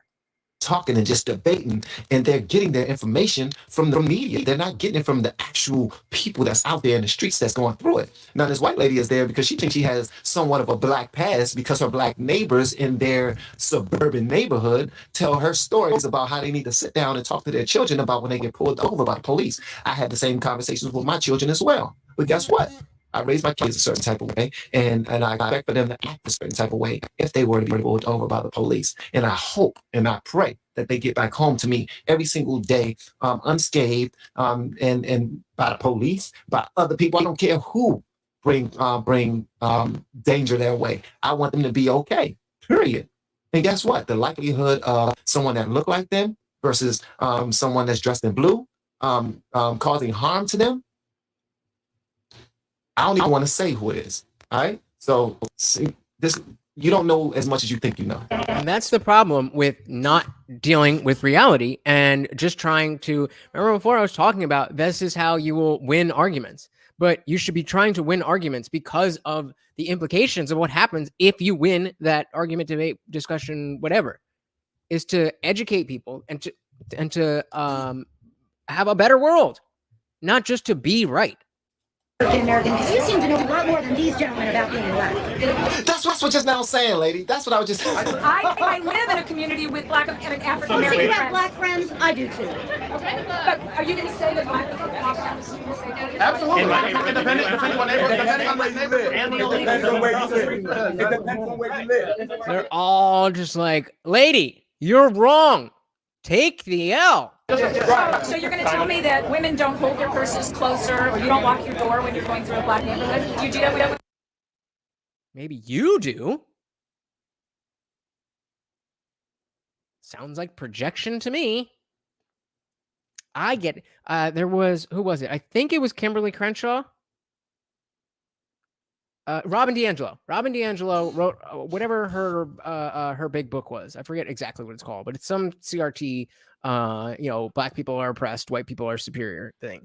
And she put an anecdote in the book about how everybody experiences this thing. Well, that one time she was going to a friend's picnic barbecue, and it was at a public park. And she had to walk past a party of black people having a picnic barbecue thing right next to her. And she felt exactly what this lady's just talking about. She felt like she had to pull her purse closer, and she felt it in her body. And that, to her, is proof that everybody feels that way. It's like, no, that just means you're racist. So again, going back to the syllogism. Premise 1, I feel scared around black people. Conclusion, therefore, black people are not treated. I mean, what even is the argument? What even is the argument? Driving through a white Have you seen how I've been carrying my purse out here with 1,000 people I don't know? I'm not as any more concerned around all these people I don't know of all these nationalities than I am anywhere else. But the thing is, I've been walking around and people have been telling me I don't know what I'm talking about. But the point is this: most crime is black on black. It's black on black. Again, that's the point. Everybody's trying to talk about what will help the black community, and you just care about what you've been told to talk about on the news. The whole point is that you're not talking about black on black crime. Problem is not if we could reduce the main point is if we could reduce the amount of black on black crime and violent crime committed by blacks, it'll reduce the perception of a threat when it comes down to how people are perceived, black people are perceived in America. I like this guy. I think that Mr. Trump cares about you. He's hired more black people than probably you have. Oh, burn! Let's run that back. Got him. I think that Mr. Trump cares about you.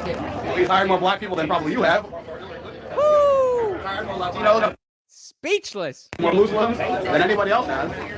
That lady has a huge problem with Trump. She don't have an issue with what's happening in the black community. That makes you genuine, and that makes me not trust you. He insults them all the time. Insults black people or Muslims, women?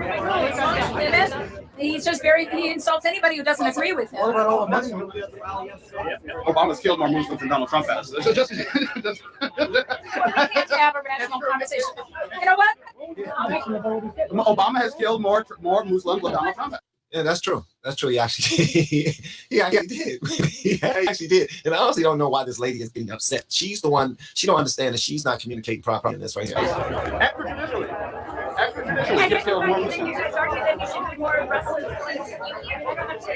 I didn't argue. I don't know what you just said. I didn't argue. He killed Osama bin Laden. Well, he killed Osama bin Laden. He did. He got the Nobel Peace Prize. That was his credit. And then he ended up going to destroy Syria. And now we're in. Oh yeah, him. Well, how did he destroy Syria? The limited airstrike. Again, how did he destroy Syria? By bombing the fuck out of it. How can you be asking that question? Like, that's, if you ask that question, you should be asking like, oh, how did he screw up Syria? Not, oh, how did he do this? I don't, clearly you don't know. The same thing I brought up before about people asking, where did monkeys come from? Being a clear sign that you don't understand what the theory of evolution by natural selection is. It is very clear that she doesn't understand what is going on in anywhere but seemingly her own goddamn head. Vladimir Putin told him not to do. China said, hey, you like I don't. Well, there are things that I do like about Putin. He doesn't like to go and invade countries and destabilize them. Ugh, that didn't age well. One of the things I like about Putin is the fact that he understands that the Western presidents, historically, at least from Bush. Didn't Putin just now invade Ukraine? Hey, I said earlier in the video, if I don't know much about it, I'm gonna be quiet. But just ask that question, didn't he? No, I think he did. Unless I'm off. Okay, never mind. From Clinton all the way to Bush, we have been toppling a lot of dictators that are democratically elected. The mullahs, the Muslim Brotherhood that was put into power after the military coup. That was another one that Vladimir Putin warned against, and we did it anyways. And so there's this dude's just rattling off historical events. If you're not familiar with this stuff, as this lady clearly isn't, then the correct attitude to have is, oh, clearly you know more about this than I do. And not just because you're black, but you clearly have shown that you know more about this than I do. So let me shut up. Let me ask you questions. If you find yourself in this position, that like this lady, then you should take a step back and say, okay, it sounds like I'm very wrong. So let's go through the things I think, and you tell me if they're right, if they're wrong, if they're kind of whatever. That is how you have a productive conversation.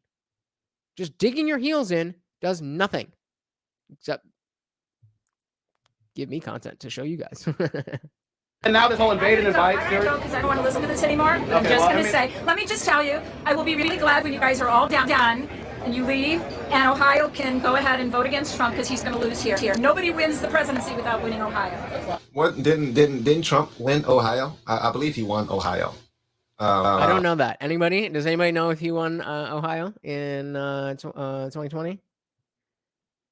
I think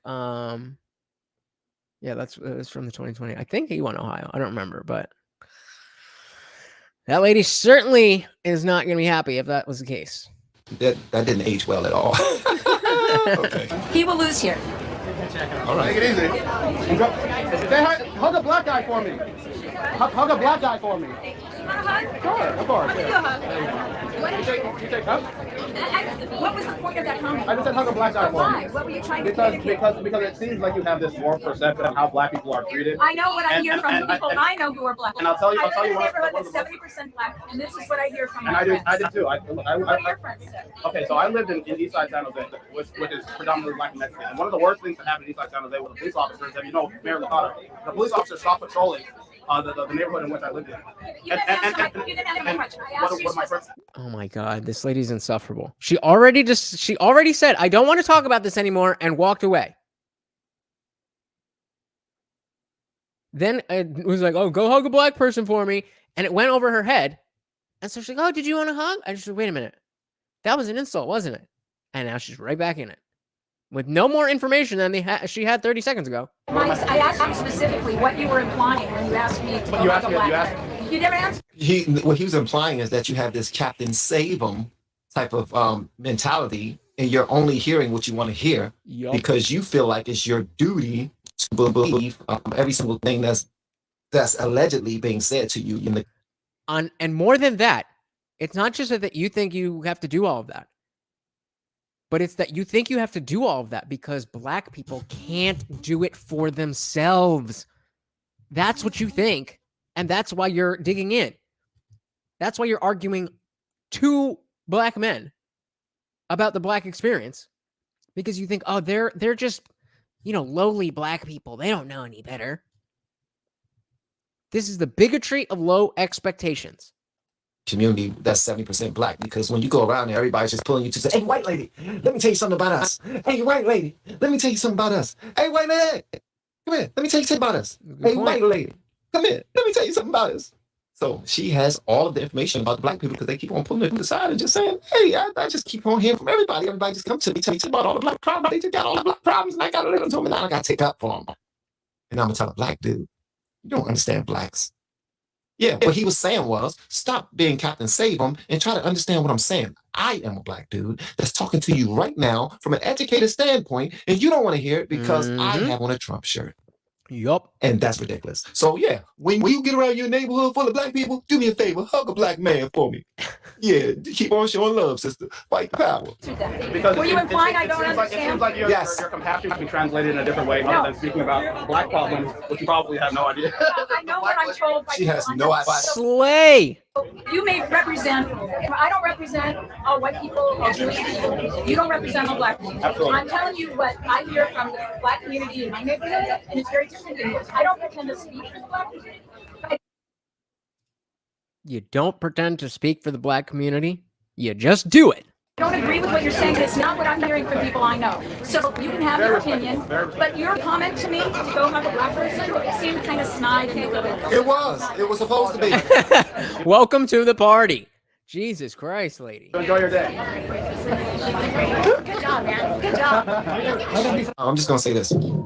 I enjoyed that video. Hopefully, I didn't offend anyone. Not time. He's just gonna give us his, his ending thoughts, and so it's not as easy to pick out these fallacies as just because you know what they are. It takes practice, just like any other skill. It really is, in fact, a skill to be able to pick this stuff out. And when you're in the heat of the moment talking to people, being able to slow down and think about, okay, this is what we're talking about. This is the topic. This is the claim that was made. This is the claim that I'm making that I want to back up. This is the claim that you're making that you want to back up. Just what you're saying back up. All of this stuff is what it takes to actually have useful conversations in these high energy intense environments. And that's why, Twitter is a dumpster fire, because most people don't know how to do this. Most people don't care about bettering anything. They just care about winning for the sake of winning, and they just care about getting the most likes. And it's not anything that anybody cares about. So and we see it all over the place. We see it all over the place.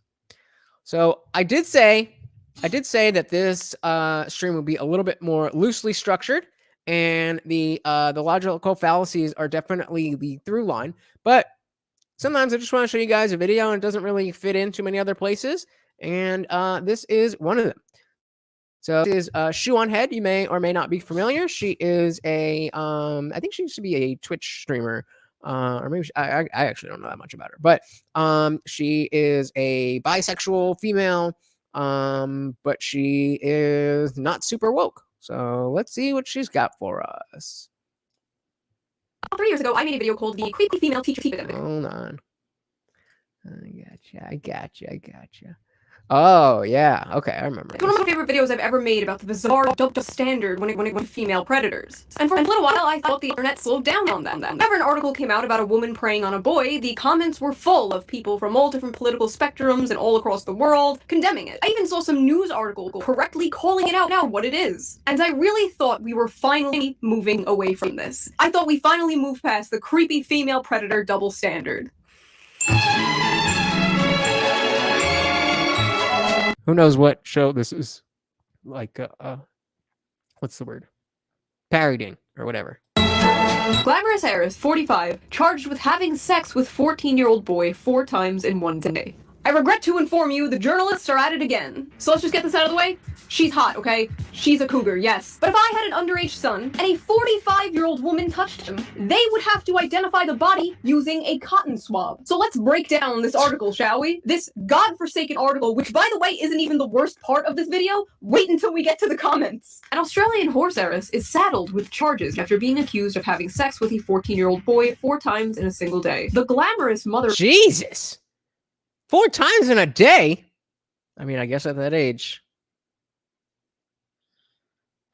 I don't think I've ever gone 4 times in a day at any age. That's impressive. Of 2. Why the f do they keep calling her glamorous? Why that adjective? Literally glamorizing pedophilia. Imagine an article coming out about Jeffrey Epstein, like, charismatic philanthropist, 52, charged with making love to 14-year-old girl 4 times in one day. You shouldn't have to switch the genders to see how f***ed up this is. But alas, who is the daughter of famed Aussie horse breeder Ross Daisley, strongly denies the accusations and intends to plead not guilty. Cops claim an unbridled Daisley molested the minor 4 times before 5 p.m. on May 20th last year. It's unclear whether the pair were known to each other prior to the alleged act. Before 5 p.m.? Jesus! Daisley's defense lawyer cried nay. However, prosecutor Daniel Richardson claimed evidence straight from the horse's mouth exists. Get it? Horses! Because her dad's a horse breeder! Haha, it's funny, because she a kid. A recording reveals Daisley said, "I thought you were going to call the police on me. I thought we had placed this in a little box and thrown it deep in the sea." Daisley is a trained naturopath who founded on business Smart Cleanse, which offers 14-day detox plans. The company website reads, "Over a number of years, Savannah has helped tens of thousands of people detoxify their bodies, lose weight, heal their digestion, improve strength and fitness, eliminate stress, reverse the aging process." Yeah, I'm sure she'd love that. "Overcome various adverse health conditions through the benefits of detoxification and is passionate about doing so." Is this just an ad? Did I just read an ad? Is there a f***ing ad for her company here? Am I reading an ad? Did she like sleep with this journalist? What is going on? Oh no, he's a full grown-ass man, never mind. This is who wrote this, by the way, this motherfucker, Andrew Court, who also wrote an article about how to please a hot MILF teacher, the author's barely disguised fetish. The language the New York Post uses here is probably the worst example of this I've ever seen. But if you can believe it, it is nothing compared to the comments. Good for him, good for him. Glamorous, lucky boy, lucky kid. We, the jury, find the defendant not guilty. Where were these women when I was 14? Where was she when I was 14? I believe it's called statutory. I call it lucky. The word is rape. You can't rape the willing. Minors can't consent. Cool. But was he unwilling? What? The word is rape. Not if her partner consented. It's a child. They can't consent. Which is an important point. We were talking earlier about the slippery slope of all the gender bender stuff. And I believe that it is, in fact, a slippery slope. And that the pieces that will be knocked over, the end point, is a social norm where children can provide consent, whether that's to sexual activity or medical procedures. That is what the Democrats are trying to push. And you can clearly see the double standard of this article, of this story.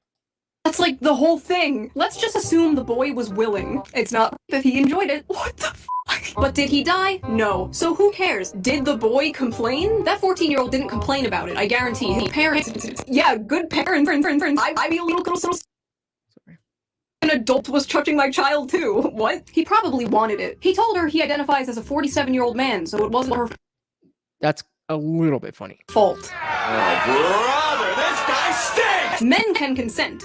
When a boy becomes a man could be anywhere from 12 to 35. It doesn't even work to switch the genders on these people because then they just go, oh, well, boys and girls are different. Note that if this was a 14-year-old girl and a man, no one would be congratulating him. Girls and boys are different. Boys and girls are not the same. Men and women are different. Boys and girls are not traumatized by the same thing. Flipping gender is silly because boys and girls are different. Shocking, I know. Girls will be traumatized and boys will be in heaven. Also, that's not even true. There's so many examples of men having serious relationship issues, love issues, sex issues growing up after they get molested by adults. Because boys and girls are different. Don't tell the libs. They think boys are girls and girls are boys. They also think XX people can do X and Y jobs. What the fuck? Libs owned. The liberals are outraged about this thread. Keep in mind, these are the same people disgusted are also fighting for pedophilia to be normalized. That's you right now. Yes, there's a problem with leftists wanting to like destigmatize pedophilia, and there's all these people who co-opt progressive language to push it. Yes, I've made like 70 million videos about this, but right now, you are the one doing that. Let's compromise. Boys can consent, but girls can't. You're just virtue signaling right now and can't comprehend because you're a woman that boys and girls have different levels of vulnerability at that age. There's such thing as different genders. Young men and young girls are different sexually. I love the young men and young girls because he knows typing young boys makes it obvious how fucking creepy this shit is. You're just saying this because you want Patreon donations from all the woke libs who pretend little boys don't get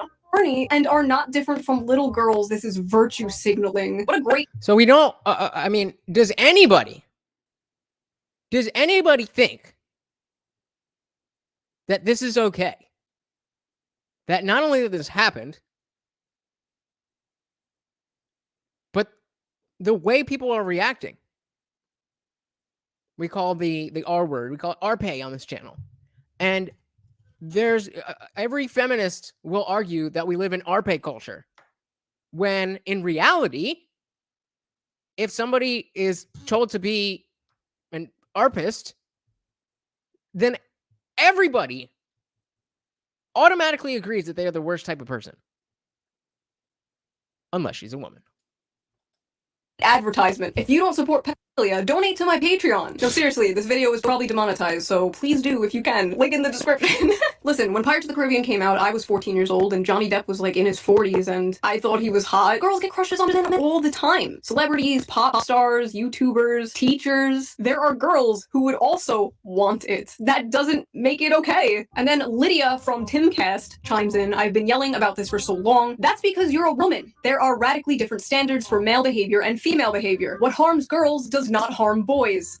Okay, what if the groomer in question was a man? What if this young boy was attracted to this older man, which happens, and the boy wanted it? Oh, what changed? Suddenly little boys aren't men and can't consent? Just admit you're a fucking coomer projecting your sexual fantasies onto literal child victims. Burn. Some kids can consent. What? Is this fucking you? I told you. Talking about man. I told you. I told you. This is where it's going. What does it say? Haven't seen NAMBLA. For those of you who are not familiar, the North American Men and Boys Love Association or something like that. I'm sure that group of perverts stands behind all the teachers' demands to indoctrinate children with the NAMBLA agenda, which is now the LGBTQIAPP plus agenda. I submit hereby proof positive that the jails and asylums, which should be overflowing, are not full enough. The Man-Boy Love Association? What is the difference between you and NAMBLA? Both of you think little boys can consent. I'm starting to notice a pattern here. Jimmy, you wanna be okay, groomer. Whatever you say, groomer. Okay, groomer. Whatever you say, okay, groomer. Okay, groomer. Whatever you say, groomer. Okay. So what we're seeing is a bunch of let me get rid of the I don't know if I can use that music, but anyway, what we're seeing is somebody putting something about the LGBTQ stuff being grooming, and then taking the complete opposite position in this story. What is the difference? Jimmy, you wanna be okay, groomer. Whatever you say. So you got groomer, and then did the boy complain? And this person says, F you, groomer. And then this better be an award ceremony. Oh, sorry. We got groomer alert for teacher on NBC where he can't discuss this is life. Same person? That 14-year-old probably enjoyed it. I'm surprised it's not shaped like private parts. You know, consider you guys like grooming kids and all. Something from Disney. I am not saying that. We got an pretty basic groomer. And then I'm not saying that out loud either. Yeah, I mean, we just see more of that. It's disgusting. It's disgusting. I mean, am I alone here? Am I the lone person who is not in favor of grooming children, regardless of their sexuality or age? Feels very lonely on this hill right now. Groomers just for like having a gay flag in their Twitter bio. And I gotta say, not a fan of this whole watering down the term groomer. Not a fan of watering down terms like that. Never have been. I've been screaming for years how bad it is to water down terms like Nazi and fascist. Same exact energy. Especially right now with organizations like Prostasia popping up. Prostasia, which, if you've seen my video on it, is a tax-exempted pedophile club. We don't really want to create a boy who cried wolf situation here, because like I'm called a Nazi every single day. It gets to the point where like someone tells you someone's a Nazi and you're like, is he a Nazi or is he like a Nazi? Not normal, not good. It's why so many people winded up accidentally defending Richard Spencer back in the day, because everyone and their mom was being called a Nazi. So when a real Nazi enters the scene, everyone's like, he's probably just kind of edgy online, like all of us. Now imagine that happening to the term groomer. Like, I don't know how these people are throwing around the term groomer at things like Lego using a rainbow flag and then straight up supporting statutory rape. Like, make it make sense. So here are some comments from the article itself. These are just, she did what with how old? Kid must have been hung like a horse. Oh God. So she enjoys eggplant. Don't make her a bad gal. Yikes. Fucking Where were these yikes. women when I was 14? To be honest, I was a bit immature at 14, but at 16 I began coming of age and really hitting my stride. I would have been all 7 inches in. Why? Who writes that on the internet? It's tied to your name. Oh my God. She's been a bad girl and needs a spanking. I would have blown several loads into every orifice of her hot smoking body. Some of these comments, I swear, were written with one hand. Oh yeah, she needs a good spanking. Boomers are so like relentlessly horny online. Like unapologetically horny. Like they'll post the most depraved shit just out in the open with their full name and like a picture of them and their family and their Facebook profile photo. Zero shame. Like they almost have my respect. The judge is obviously a progressive who doesn't have a clue. Why do they gotta make it about politics? Why is it the libs and the progressives and the Democrat? Well, the Democratic men are too busy having their nails done to service their crazy old ladies. Do you smell toast? Does anyone else smell toast? Can't the willing. Unfortunately, you can. Statutory should not apply when the kid is a boy. Look. Why even reply if you're going to agree and then jump over your own logic?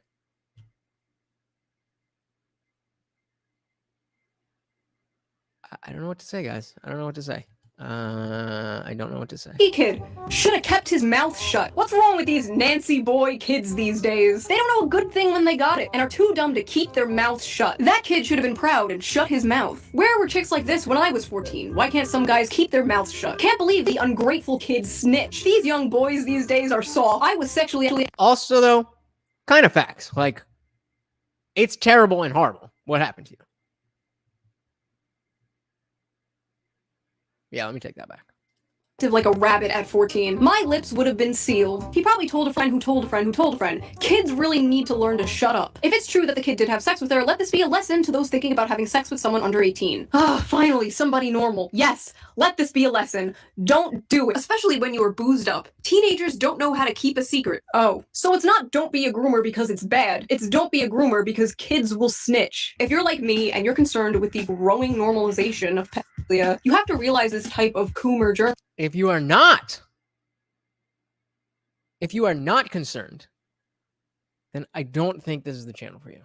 Journalism is part of that. There was recently another article about a female predator. Texas teacher. Somebody actually left. Wow, I'm glad I got rid of them. Helen Page accused of student romance. Student romance. That's what it's called now. And I love how they actually have a mugshot here for once because she's hot. But like USA Today recently published an article about how he is misunderstood and cited one of Prostasia's favorite doctors, Dr. James Cantor, the same James Cantor who said that he wants to add the P in the LGBT. Great sources, USA Today. So maybe now is not the time to repeat MAP talking points like maybe the boy wanted it and some kids can consent. If you're not familiar, MAP is an abbreviation for minor attracted people, aka PO. And that's trying to be, there are people who are trying to add that P or to the maps to the, to the flag, to the whole group. And I don't know, I'm just a little surprised at the lack of outrage.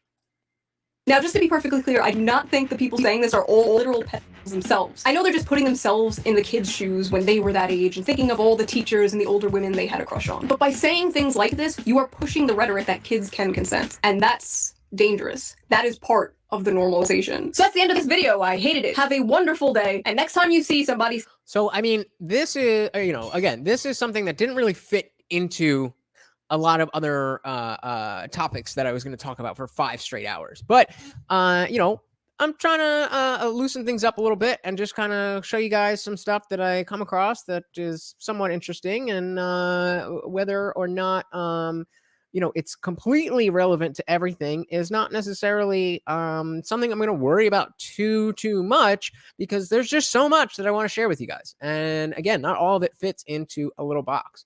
So I want to end on something a little bit, surprisingly, something not as dark, but a little bit out of the box, especially as someone who's been a drug addict in my life.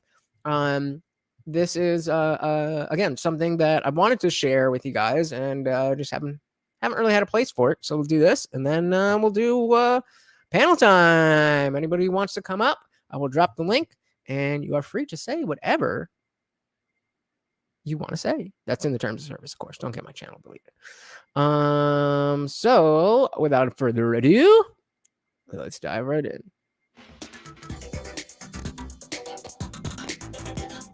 If you were alone in a room, someone addicted to drugs, what would you ask? I'm Chad. Nice to meet you. I'm Riggy Mars. What drug or drugs are you addicted to? Oats, but whatever you got. Did you start off with something small like marijuana, or? It started for me just like already feeling really nervous and like I don't fit in, mixed with a little bit of peer pressure. Come on, man, like it'll relax you, like hit this. And like my curiosity, I picked it up. And you started off in like high school? 8th grade, I'd say. Like my sophomore year is like when my parents put me in rehab. So I was 15. How old are you? I'm 35. How long have you been using? About 20 years. What other drugs were? Everything. Everything. Ecstasy, ketamine, GHB, psychedelics, powder cocaine, crack cocaine, meth, heroin, and up until recently, fentanyl. Damn, dude, get the gamut. But I have dropped the link. If there's anything about anything, it doesn't even just have to be about anything that we talked about today. If there is anything that you would like to speak about, the link is right there. Click that, come up, and you will be right up here with me. If you could just kind of walk me through the first time that you took drugs. The first time I actually got high off something was inhalants. Like I was huffing WD-40 out of a paper bag. I want to say I was 12. I saw Leonardo DiCaprio do it in the movie Basketball Diaries, and I was like, that looks cool. I'm going to try that when I get home from school. What are some things that are currently in place in our society that are enabling your addiction or hindering your recovery? Criminalizing us. Just taking advantage of Facts. You know, as somebody who I was never this deep in to my drug addiction. You know, I was a pillhead. I would do pills, but you know, it's not like I was out, you know, in the streets. You know, I grew up in the suburbs. I had people that I could call, and you know, it was either just go into their neighborhood or they would come by. So I didn't have.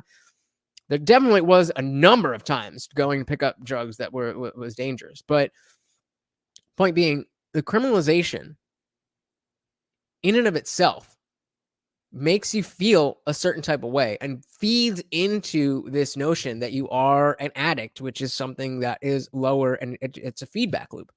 So definitely facts there. Just taking advantage of a mentally ill person. Like a mentally ill person, and then you have that title over you forever. You know, I've tried to apply for jobs recently, and they run my background, and they won't hire me because of some I did like 7-8 years ago. So that's like kind of enabling, because it's like, all right, it, like I'm just going to use. I am a police sergeant with the local law enforcement agency. What were your thoughts when you were arrested? Oh fuck, this sucks. Thoughts were, I shouldn't be getting arrested for this. That happening. That's actually exactly what I felt. I got arrested I've been arrested 3 times, and they were all drug arrests. I'm not like a criminal. I just did drugs at the time. And every time it was just, you know, like, why am I going through all this? I'm not hurting anybody. I'm not doing anything wrong. I'm just getting high. Repeatedly, now I'm just like in and out of county jail, in and out. And all I wanted to do was just get high because I don't like how I feel. Okay. I don't like myself. Right. So is that one of the... If you just joined us, it is already panel time. The link is in the chat. Come on up and talk about whatever you would like. The reasons why you did do heroin? You didn't like yourself? Yeah. I've been doing it so long, I couldn't think of another solution. So because of those experiences, did you have a negative view of people like me? Oh yeah. Okay. Yeah, like you guys were the enemy. But I've met a few really cool police officers though that like have talked to me, you know, like a person, not at me or down on me, like talk to me face to face like a human being, you know. Yeah, I grew to like not like cops very much. Okay, that's fine. And I understand that because your experiences weren't always great, but just to let you know, we're not all like that. So what could we do better for drug addicts? I can't say like don't arrest them if they get caught with something, like, you know, obviously like you have to or whatever, but you know, maybe give them a little pep talk like on the drive to downtown. Right. You know, like, you know, fuck that. I do not want to hear your life lessons when I'm already arrested. That comes before. I'm already fucked up. If you're not going to help me out and throw my charge away, I don't want to hear a goddamn word for you. You shut up. I'll shut up. Let's get this done. Like nothing personal, but like you should get some help, man. I'm the marketing director for an addiction treatment and trauma center. You said you're a chronic relapser, so it sounds like you've tried to get clean sometimes. Can you tell me about those experiences? Yeah, you know, I would go to like AA meetings, but just the meetings. So I was like dry. Eventually you get to a point where your body and your brain is just like screaming at you to use, you know. It comes down to your higher power, you know. It comes down to, you know, we use drugs to fill this God-sized hole. This is why so many addicts do not use AA. Because it is specifically a Christian organization, and it specifically has you giving yourself to God. And they they use the higher power thing, which again, we're talking about semantics. So I don't have a problem with that. But why does everything have to come back to religion? Why can't we talk about things without drawing it back to this fantasy, this story. I don't get it. That only God or spirituality or that a higher power can fill. So I like pray and meditate and stuff. I'm not religious by any means, but that's So you pray, you talk about God, but you're not religious. I would say that's pretty much everybody who talks like that. So then why are we still talking about religion? when I'm having a rough day or month, that's usually what keeps me going smooth, you know? What, like, when you think about treatment or you think about the process of getting clean, what feelings come up for you? Just utter hopelessness. And like, you know, when people look at like recovery or like the destination, right? Like the mountain is so fucking big, it just seems like impossible to ever get there. What do you think is the best and worst advice that you've heard regarding addiction? That's a good question. The worst advice I've heard has got to be relapse is part of the process, because it doesn't have to be. And I know people that were clean that used that excuse. Relapse, it's part of the process, and never came back. Yep. You know, they're dead. I've used that excuse before. Hi, I'm Jessica, and I'm an alcoholic. I'm 3 years sober. That is amazing. Was there anything that in particular that happened that made you? Are you like using to like? I was born with the gene. You're born with the gene. Yeah. Okay. And I'm dual diagnosed. I think well, I don't know what he's about to say, what he's diagnosed with, but there's definitely a gene. There's definitely, you know, it's definitely genetic. And I think, you know, my dad's dad died early because he drank a lot, and he also smoked a lot of cigarettes, and he died at 49. I never even got to meet him. I definitely, you know, I grew up, I had my own shit, you know, I don't have the greatest relationship with my family, but grew up in a nice neighborhood, never had to worry about, you know, where my next meal was coming from. Went to a good school, all of that stuff. And it's not enough. It's not enough. So like, you know, I can have the addiction part under control, but I have mental health issues too. So if I don't have that in check, like I'm gonna get loaded.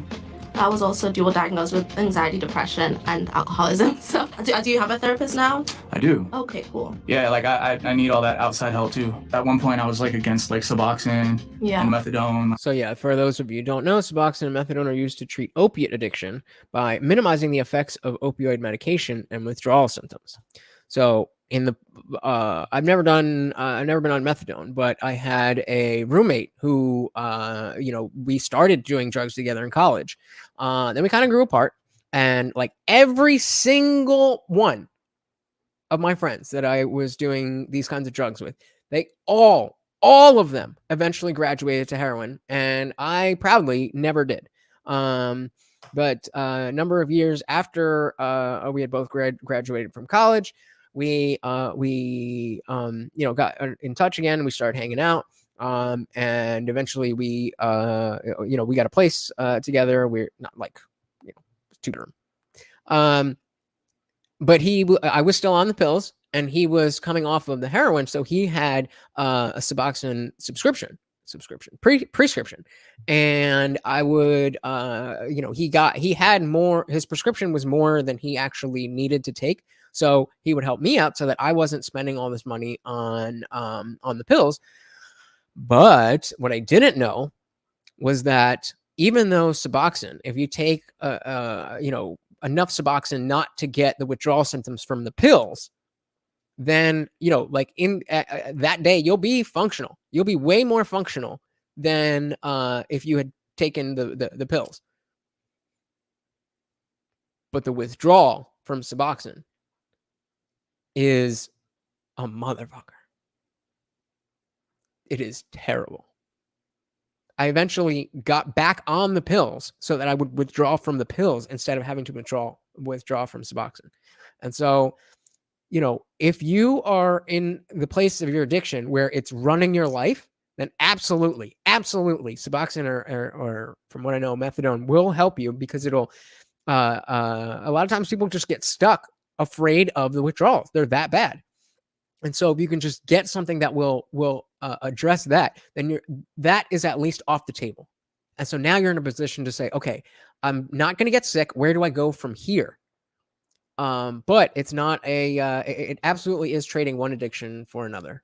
Like saying that's not sober, but whatever keeps you from dying. Yeah. You know, recovery's not so black and white. Like 100%. Like, Right. A lot of old timers in AA make it up to be. When I learned that, it gave me a lot less anxiety thinking about like my own situation and like my own path. So my mom is an addict, and also like alcoholism has, ran through my family. Since I've grown up, they've been like, oh, you have the alcoholic gene, you have the addictive gene. So, you need to be extra careful, especially when you're going to college. And with my mom, I've had to go between that back and forth of just like, that just hope. It's like, oh, you're doing really good. And, I'm so proud of you and I love you. And then it's just like, she relapses and it's like, just starts all over again. And it's like every time it just makes me resent her more because it's like, oh, like, as a kid, it's like my love wasn't enough. And it broke me down so much because it was like I was just getting so hopeful. And then it would just be that cycle of just being scared, like, oh, where is she? Is she alive? Am I going to see her again? I wish. That's the darkest part, is that if you choose, for whatever reason, even if it's not really a choice because you're driven by whatever external forces, your mental health, whatever, you are ultimately still making a choice to go down this road of being a drug addict. But the people around you, the people that love you and care about you, they're not making that choice, but they're still dealing with the consequences. And I mean, aside from actually being arrested and having to be bailed out of jail, I was good enough at hiding my addiction that it didn't really affect my family. But again, I'm the only one. All of my friends became heroin addicts and they all needed to go through some kind of program, and all of their families had to deal with that. It's sad. I wish I said I loved her. I have a son, and like, oh man, it would kill me if he like hated me, because of that. I told him like, hey, all those times that like grandma told you that I was on tour, and he's like, yeah. I told him I was in jail. I was in jail, and I'm an addict, and I'm a sick person, but right now I'm not so sick. I'm getting better. But with my son, like, I don't leave anything out because I don't want him to go seek like elder advice from like another kid in the neighborhood. I want him to come to me. You know what I mean? Mm-hmm. So I can keep it real with him, and like the trust is there. What is your biggest fear in life? That is a really hard question.